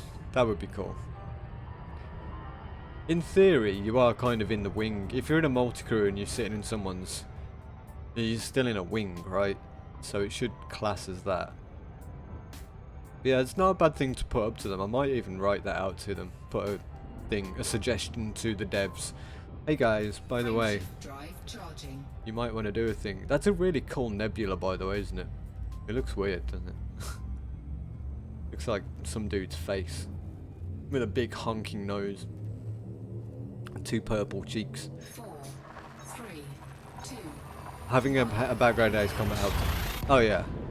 Yeah, for flight sims, that's for sure. Yeah. Ace Combat 7 was my jam, for sure, man. I've still got it, actually. I've got it on Steam. I love playing it once in a while.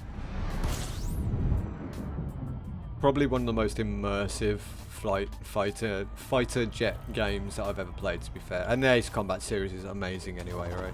fuel scooping. Real good stuff.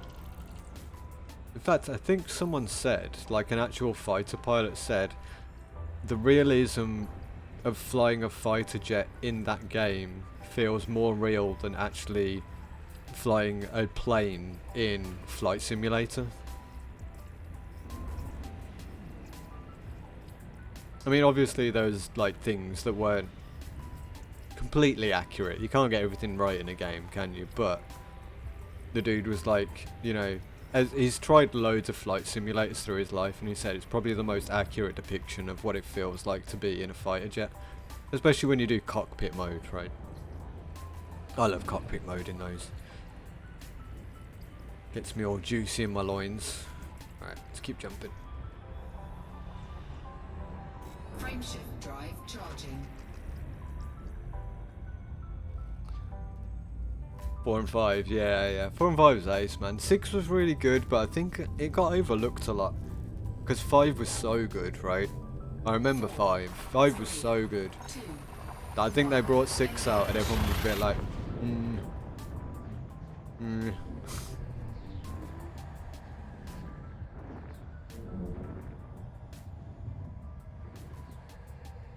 DCS. Which one's DCS? Something combat simulator. Fuel scooping. Digital combat. Yeah. I've heard of that one actually. I've never seen it running, but yeah. Now you've said that, I wasn't sure. I knew you meant something combat simulator. Let's put it that way. I know I've heard of it before, but yeah, I have heard of that. I've never seen it running though. But yes, people have told me that it was very, very super accurate. Super accurate. In fact, almost difficult accurate, right? It's kind of new as well, that one, isn't it? I might have to have a look at that. Fuel scoop disengaged. Frameshift I drive do love my charging. flight sims. I do love my realistic flight sims. I do enjoy them very much.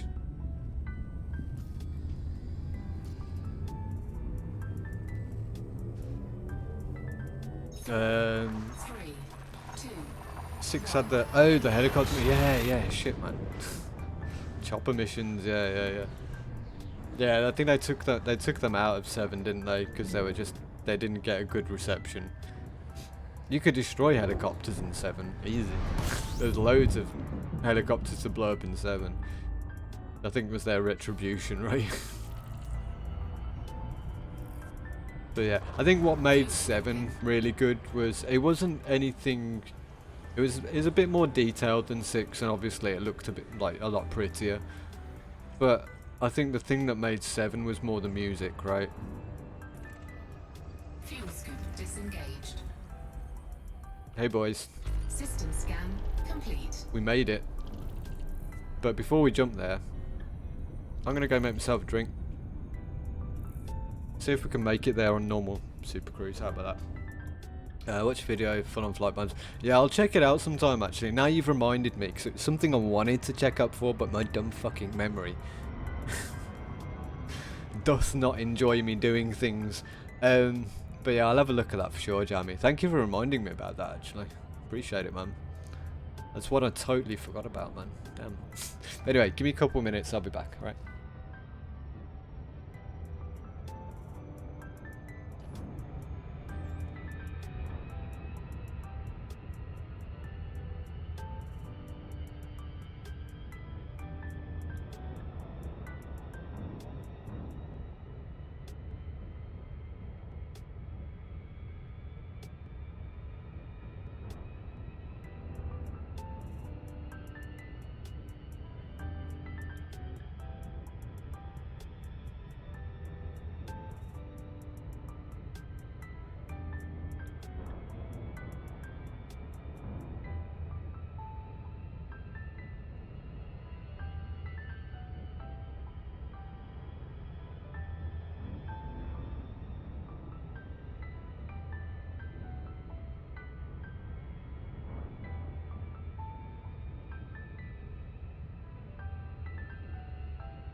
Okay, I am back. What is it that's going on? What are we doing? Oh yeah, we jump into there, aren't we? That. It's alright, only 28 days. We'll get there anytime soon. Balkan experimental jets. What I love. Yeah. With the tactical laser systems, yeah. That's funny. Only 25 days, guys. Get there any second. No, I'm not going to put you through that anymore. Drive charging. I wonder if anyone's actually tried that. Tried to do a system jump, but not used frameshift drive. Being to get the SR-71. Oh, yeah. 4, 3, 2. Yeah, I didn't do 4, that's the thing though. I didn't do 1, 2, 3 or 4. I kind of tried 5 and 6. And then just got hooked on 7 on the PlayStation 3. So yeah, I missed out some of the early ones, unfortunately. Sadly. Hi, Colonia.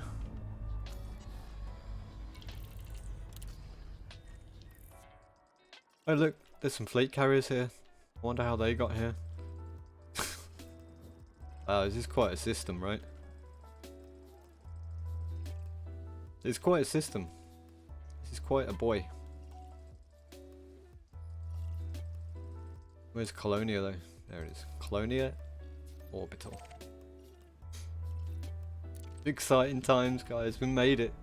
We actually made it.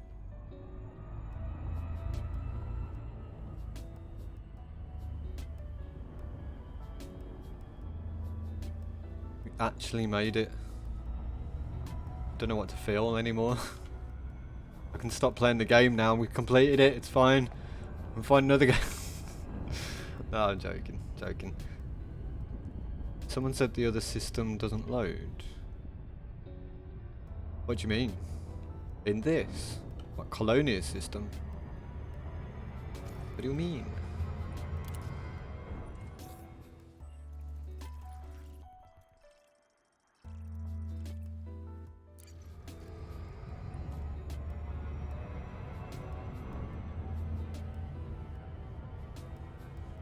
Yeah, I don't know what you mean by that though, Fox.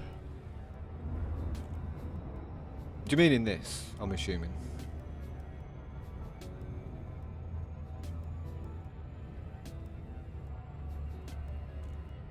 Or are you still talking Ace Combat? 4 or 5 in the faster jets, you could go faster than your missiles and have to. Oh, for real? No way, man. Yeah, it's a little bit like that in 7 as well. There's one ship where if you fire a missile, you're literally flying right next to it for about 30 seconds, then it starts picking up speed and going ahead of you. Quite funny. Colonia.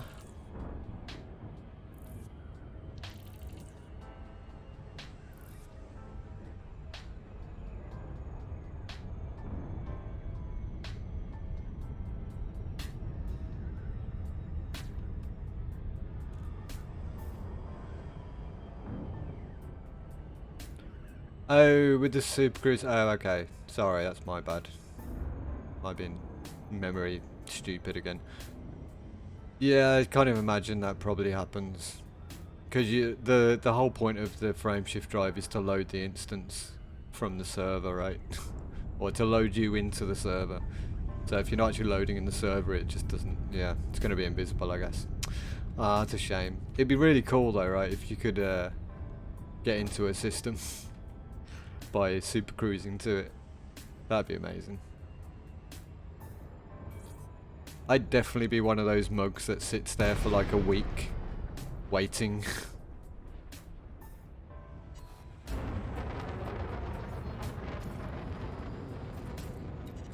Docking request granted. Just sitting around waiting for my, you know.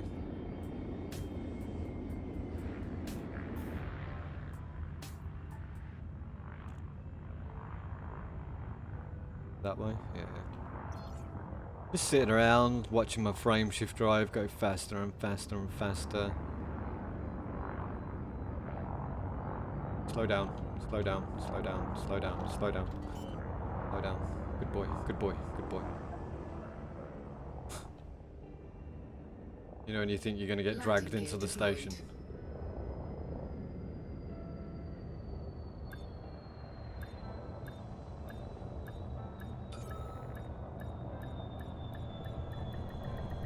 Docking successful. Engines disengaged. Well, folks.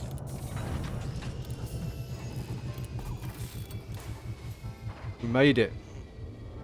This is the first time my ship has landed on a human-made thing in about a week.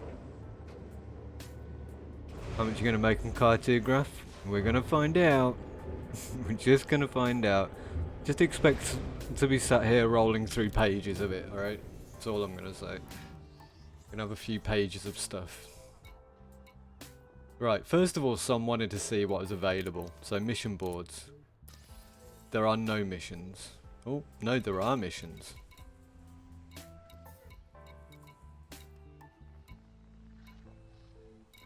There are missions you can do over here. So you can make money from missions. Commodity market is limited. Contacts, got a black market. Search and rescue, mercenary stuff, legal facilities, combats and administrative. General administrative things. It's nice. Shouldn't have any combat bonds, nah. Right, should we check the money on the Cartios then? Wait for this to load up. It's gonna take a minute, bear with.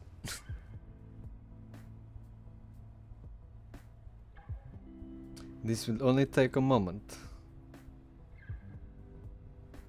Well, it might take a while, but we'll see.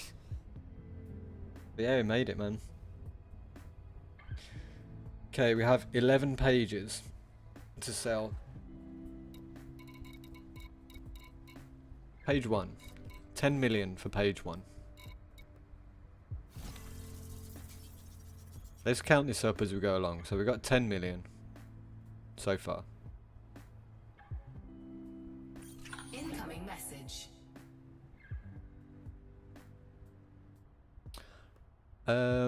Plus we get 200,000 for first discoveries. So 10.2 million. So 10.5 million.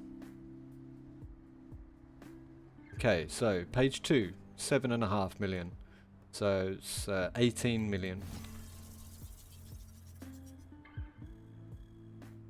I started with 61, so whatever we make, just take 61 off it in the end, Incoming message. I guess. But we're going to get a lot of these discovery bonuses as well, 82k. Yeah, whatever we make at the end.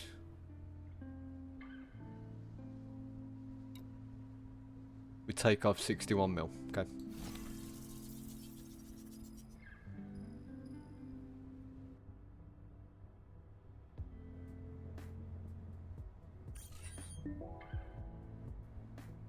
Morton, hello buddy. How you doing, man? I haven't seen you for a little bit. How you doing? Welcome, welcome. You just got here on time. We've done the whole week's journey to Colonia, and we are just making our money now. You just came in at a perfect time, my friend. You good? Good. Glad you are. Glad you are, man. What you been up to, dude? How's life been treating you? Oof, 19 million for this page. That's pretty nice. 2 million for that. 7 million for this system, by the way. Oh, this is the one with the water. 3.5 million for this water world. Pff, never had that much for a water world before. Wow. That's big money, that is. Plus 1.6 million for first discoveries. Nice. Discover and map, yeah. Add finals, another one tonight. Ooh, how they going, man? They're going alright. Hey, you mentioned that last time you had finals up, didn't you? That's good, man. I hope they're going alright anyway, man. Not too stressful. Can drop coordinates. Oh shit, sorry, man. Whoops. Yeah, my bad. Watch the VOD back. Someone make a clip. Oh, 7.7 million for this place. Right, this is the one you want to go to. 2.5 million for that body. 2.5 for that one. 1.5 for that one.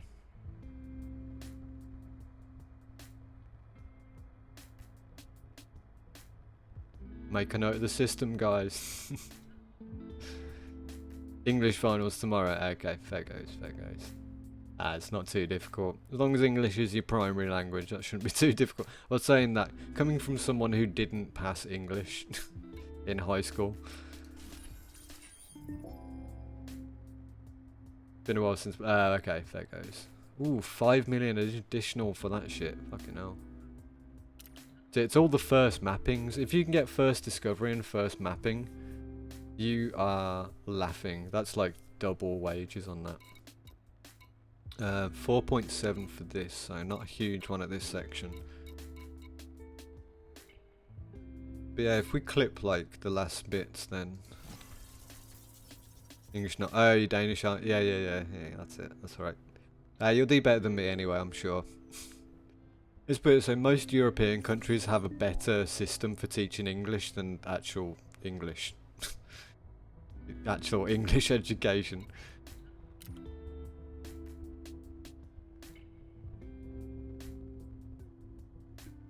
Alright, 8 million for this one. Where was the big boy there? 1.7 there. That it? 1.5 for that one. Yeah, they're all pretty spread out, that one.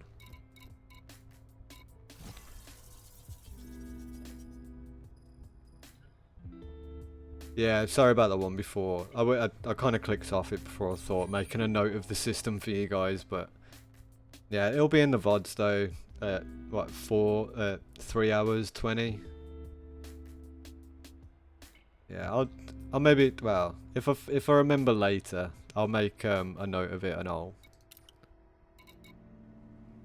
I'll stick all the good systems down in the Elite Dangerous section in the Discord, and then you guys can just read them from there. 7.2 for that one. There you go. 4.2 million for this one water world. Kluku OKM. But yeah, well, I'll try and make a point, if I remember, going through and make a note of like at least those two systems. 6 mil for that one. One there. 2.2 in that one. That's not bad. All spread out again though, so.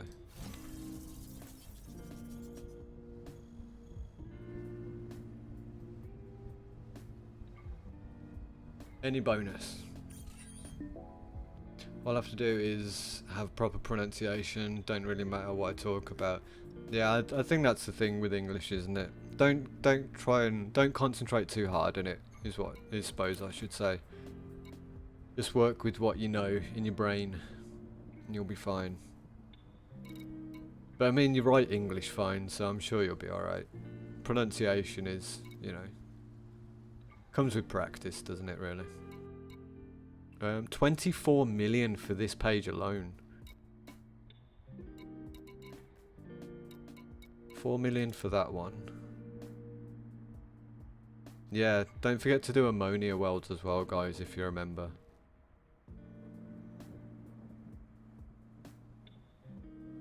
They can get you a good chunk of money, man.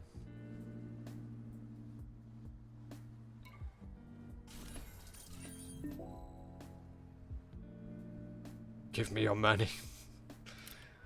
Take it off my dead, cold body, man. Right, this one's 8 million. What was on here? Wow, these high metal contact welds in this one are worth 2 million each, 2.5 million each. No way. Yeah, there wasn't even a water body on this one. It's just these boys. Huge sell, man. Anyway, let's just sell the page instead of doing them one at a time.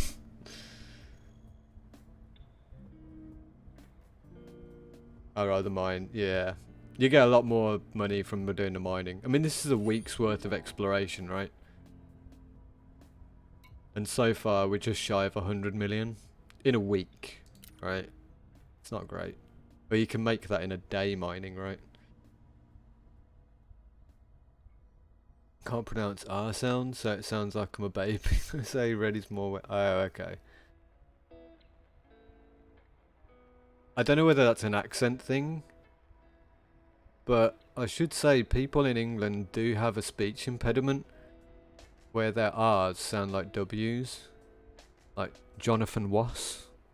Jonathan Wass has an exceptional speech impediment where every W or every R sounds like W. So you might have that, but it's very hard to recognise unless you speak English, man. Not my tongue be able to. Yeah, I think that might be a thing. If I were you, Morton, what I'd do is before you go into your tutorial or before you go into your exam, just explain to them. I understand that it's all about pronunciation, but I've discovered that I have actually a British speech impediment where my mouth will not allow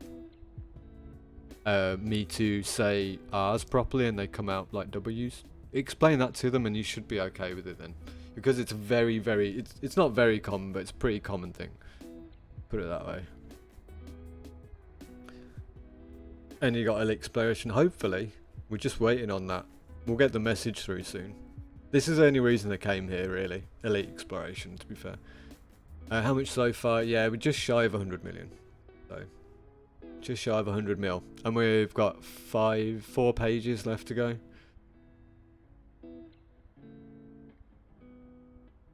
Speech, yeah, one of them. One of them. A speech flab. Yeah, I mean, speech impediments are pretty common in England. It's a weird thing. The English language seems to form great volumes of problems for people.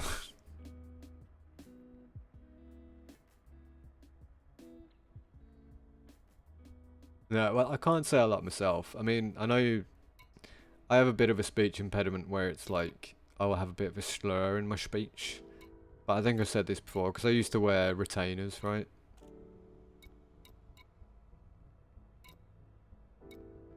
And, yeah, it caused, like, weird gaps in my... 10 million! That water world, 3.5... Got 328. 2 mil, yeah.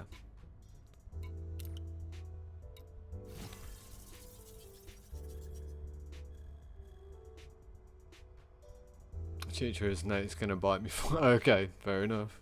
Fair enough. Nah, good luck with it though, dude. I hope you pass it, man. I fucking hate exams, especially speaking exams. I have to be honest, English did great, and I got a bastard child of English all over the world. The adopted bastard child into different child, and now it's its own language, yeah. Sorry. Being an English person, I can only apologise for the ignorance of English speaking people, and the fact that we have such a not hatred, but such a carelessness to learn foreign languages. It's just terrible, man. You see, what we do now, as British, we don't go and try and colonise places anymore, right? It's not one of those, you know, we'll go and colonise that country, right? See, what we do is what we're doing these days, because colonising seems quite aggressive, so what we do is just work in our language to everyone, and then it automatically... Irish potato! Hello, mate. How you doing, man? Welcome, welcome. Would you recommend Elite Dangerous? I would recommend Elite Dangerous. Definitely. But it depends on what kind of person you are. First question is, do you like flight sims? Second of all, do you like space sims? Third of all, I don't know, I was going to say, you need a level of, like, quite a level of patience to play this as well, because it can be quite a grind sometimes. So if you don't mind the grind, definitely the game for you. But yeah, all in all, in my personal opinion, but you know, everything this game has to offer is something that I enjoy, so.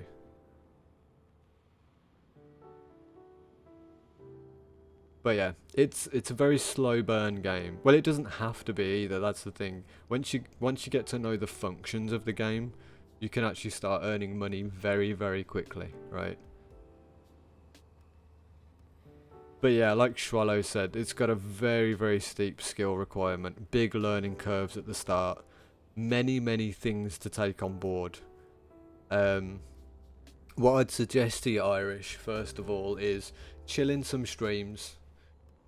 You know, check out what the game has to offer a bit more.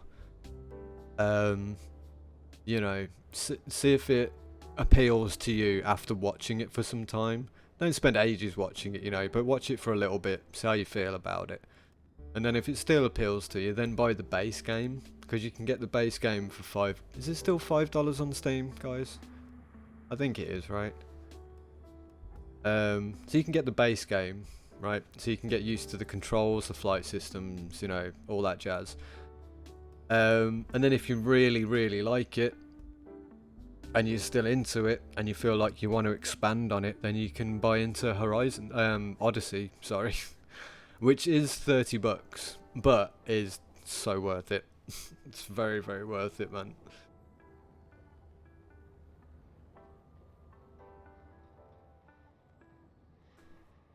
My English R's are either old or W's, and there's no in between. Yeah. The more you speak English as well, the more you find that you get like. You get him. You know, you build speech impediments as an English person. You just gain speech impediments. Thank you for the follow there, Irish. Appreciate that, man. Much appreciated.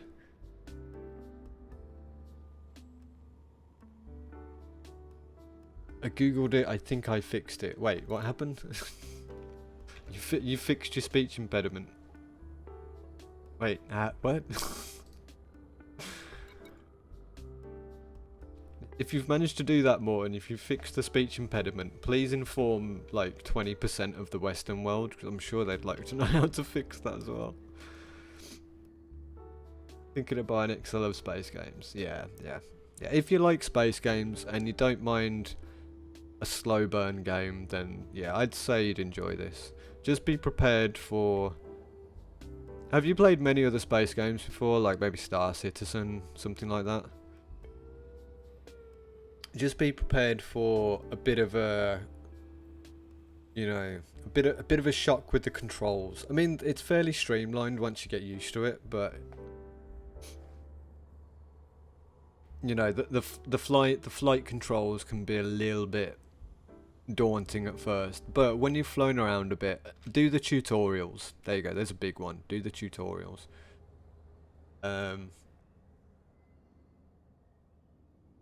Oh, you're on Xbox, are you? That might not actually be, you know, that might actually be okay for you. Well, you'll end up getting Horizons anyway, because you can't get Odyssey on Xbox yet, can you?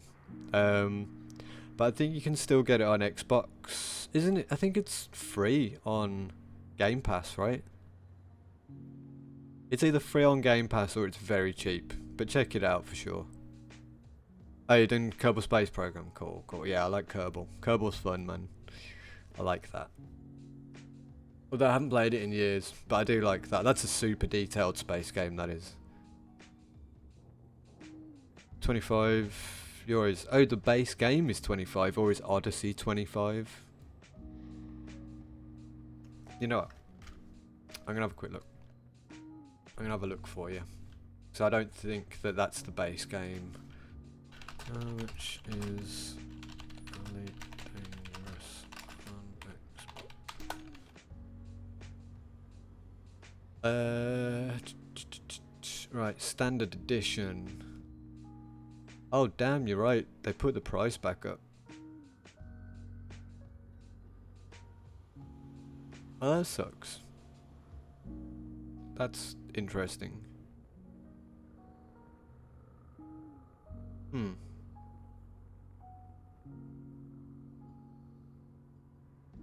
That's a shame. It was cheap before.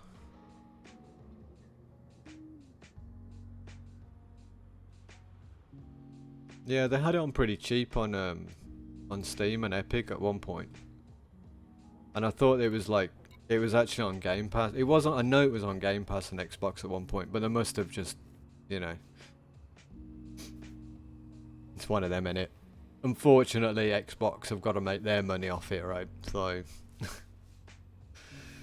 never mind. But as long as you're okay with 25, I'd still recommend it. It's worth it, man, for sure. Definitely worth it.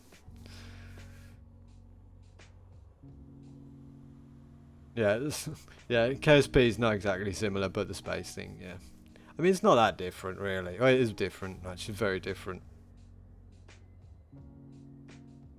Still is on Game Pass, isn't it?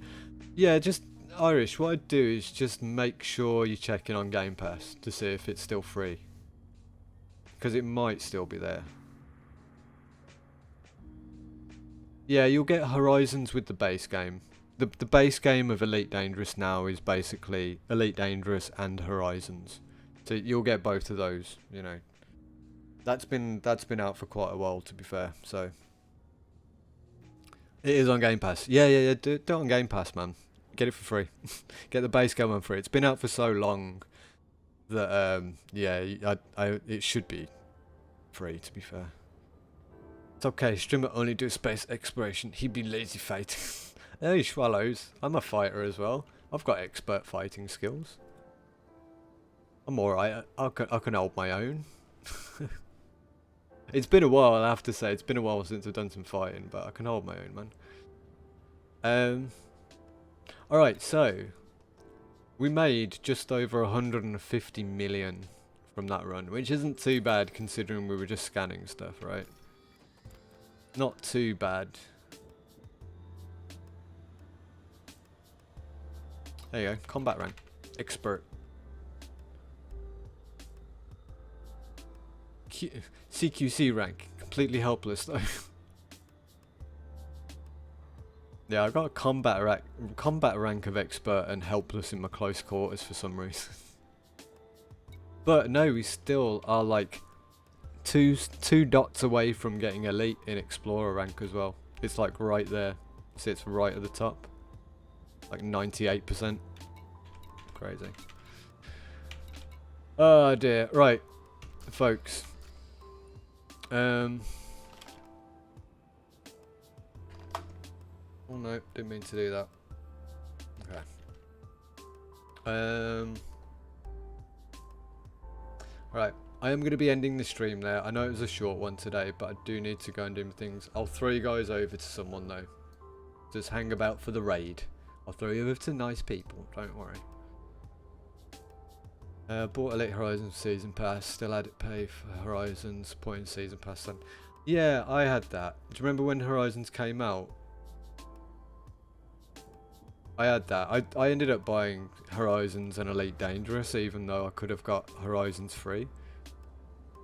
Yeah, it's a bit of, they did a bit of a cuck before. It wasn't great. Okay,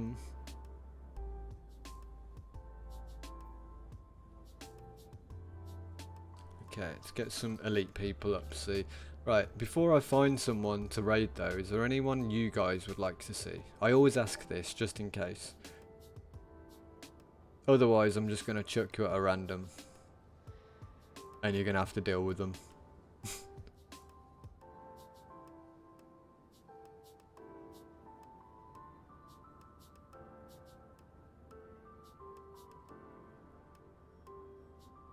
Yeah, gonna be ending now. A bit of an early one. I've got to go do something with a friend though, because she's having some issues. So, but I'll be back on for a longer one tomorrow, hopefully. But yeah, hold about for this raid. I would appreciate that. That would be cool of you. And obviously, you can go wherever you want when I've dropped you off, right? Well, he's not doing Elite Dangerous. He's doing a racing game. We won't be doing that. Alright. I'm going a bit too far down there.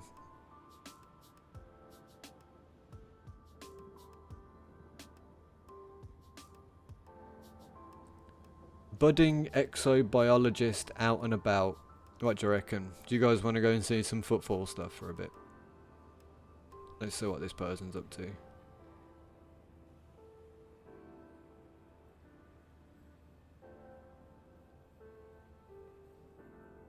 Yeah, they've even got a Doge thing, so they've got a Doge cam. That's always a good thing, right? That's always a good thing. Okay. Doge cam's good.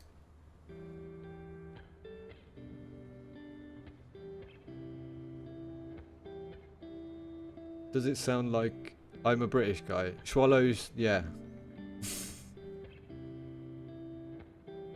I'm not gonna lie, I had that assumption of you. I was gonna ask where you're from earlier actually, because I had that inkling in me, but now you've said that, I already know you're a British dude. I think you are, innit? This is where you're gonna come out and be like, no, I'm from somewhere else completely. Oh yeah, Norway. God damn it, you actually said before. That's a weird thing, you know, it's so weird that you said that, because I was thinking earlier, even though I already know you're from Norway, because you said last time. My fucking memory.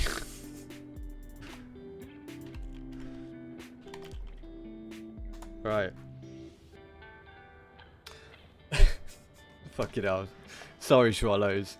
British memory, yeah. Very, very unfortunate one, that. Jeez. Sorry, guys. Anyway. Thanks for all being awesome today. I'm sorry it was such a short one. But hey, we succeeded in our goal. We got to Colonia, alright? That's the most important thing. You know. Very important thing. Didn't get elite status. It kind of sucks. But yeah, we'll get it on the way back anyway, so. But yeah, I'll be back tomorrow, guys. Hope someone ganks you. Oi, fuck you, Swallows. Yeah, someone's gonna cook me on the way back, aren't they? Can't wait. Anyway, time is almost up. So have a great evening, guys. Thank you all for today. You're all sweet. And yeah, I'll catch you all on tomorrow if you're about. But yeah, go over to Ossini. I don't know how to say that. But yeah, she's doing some biology things. Have fun. Take care. And I'll see you guys soon. Bye bye. Have a beautiful time.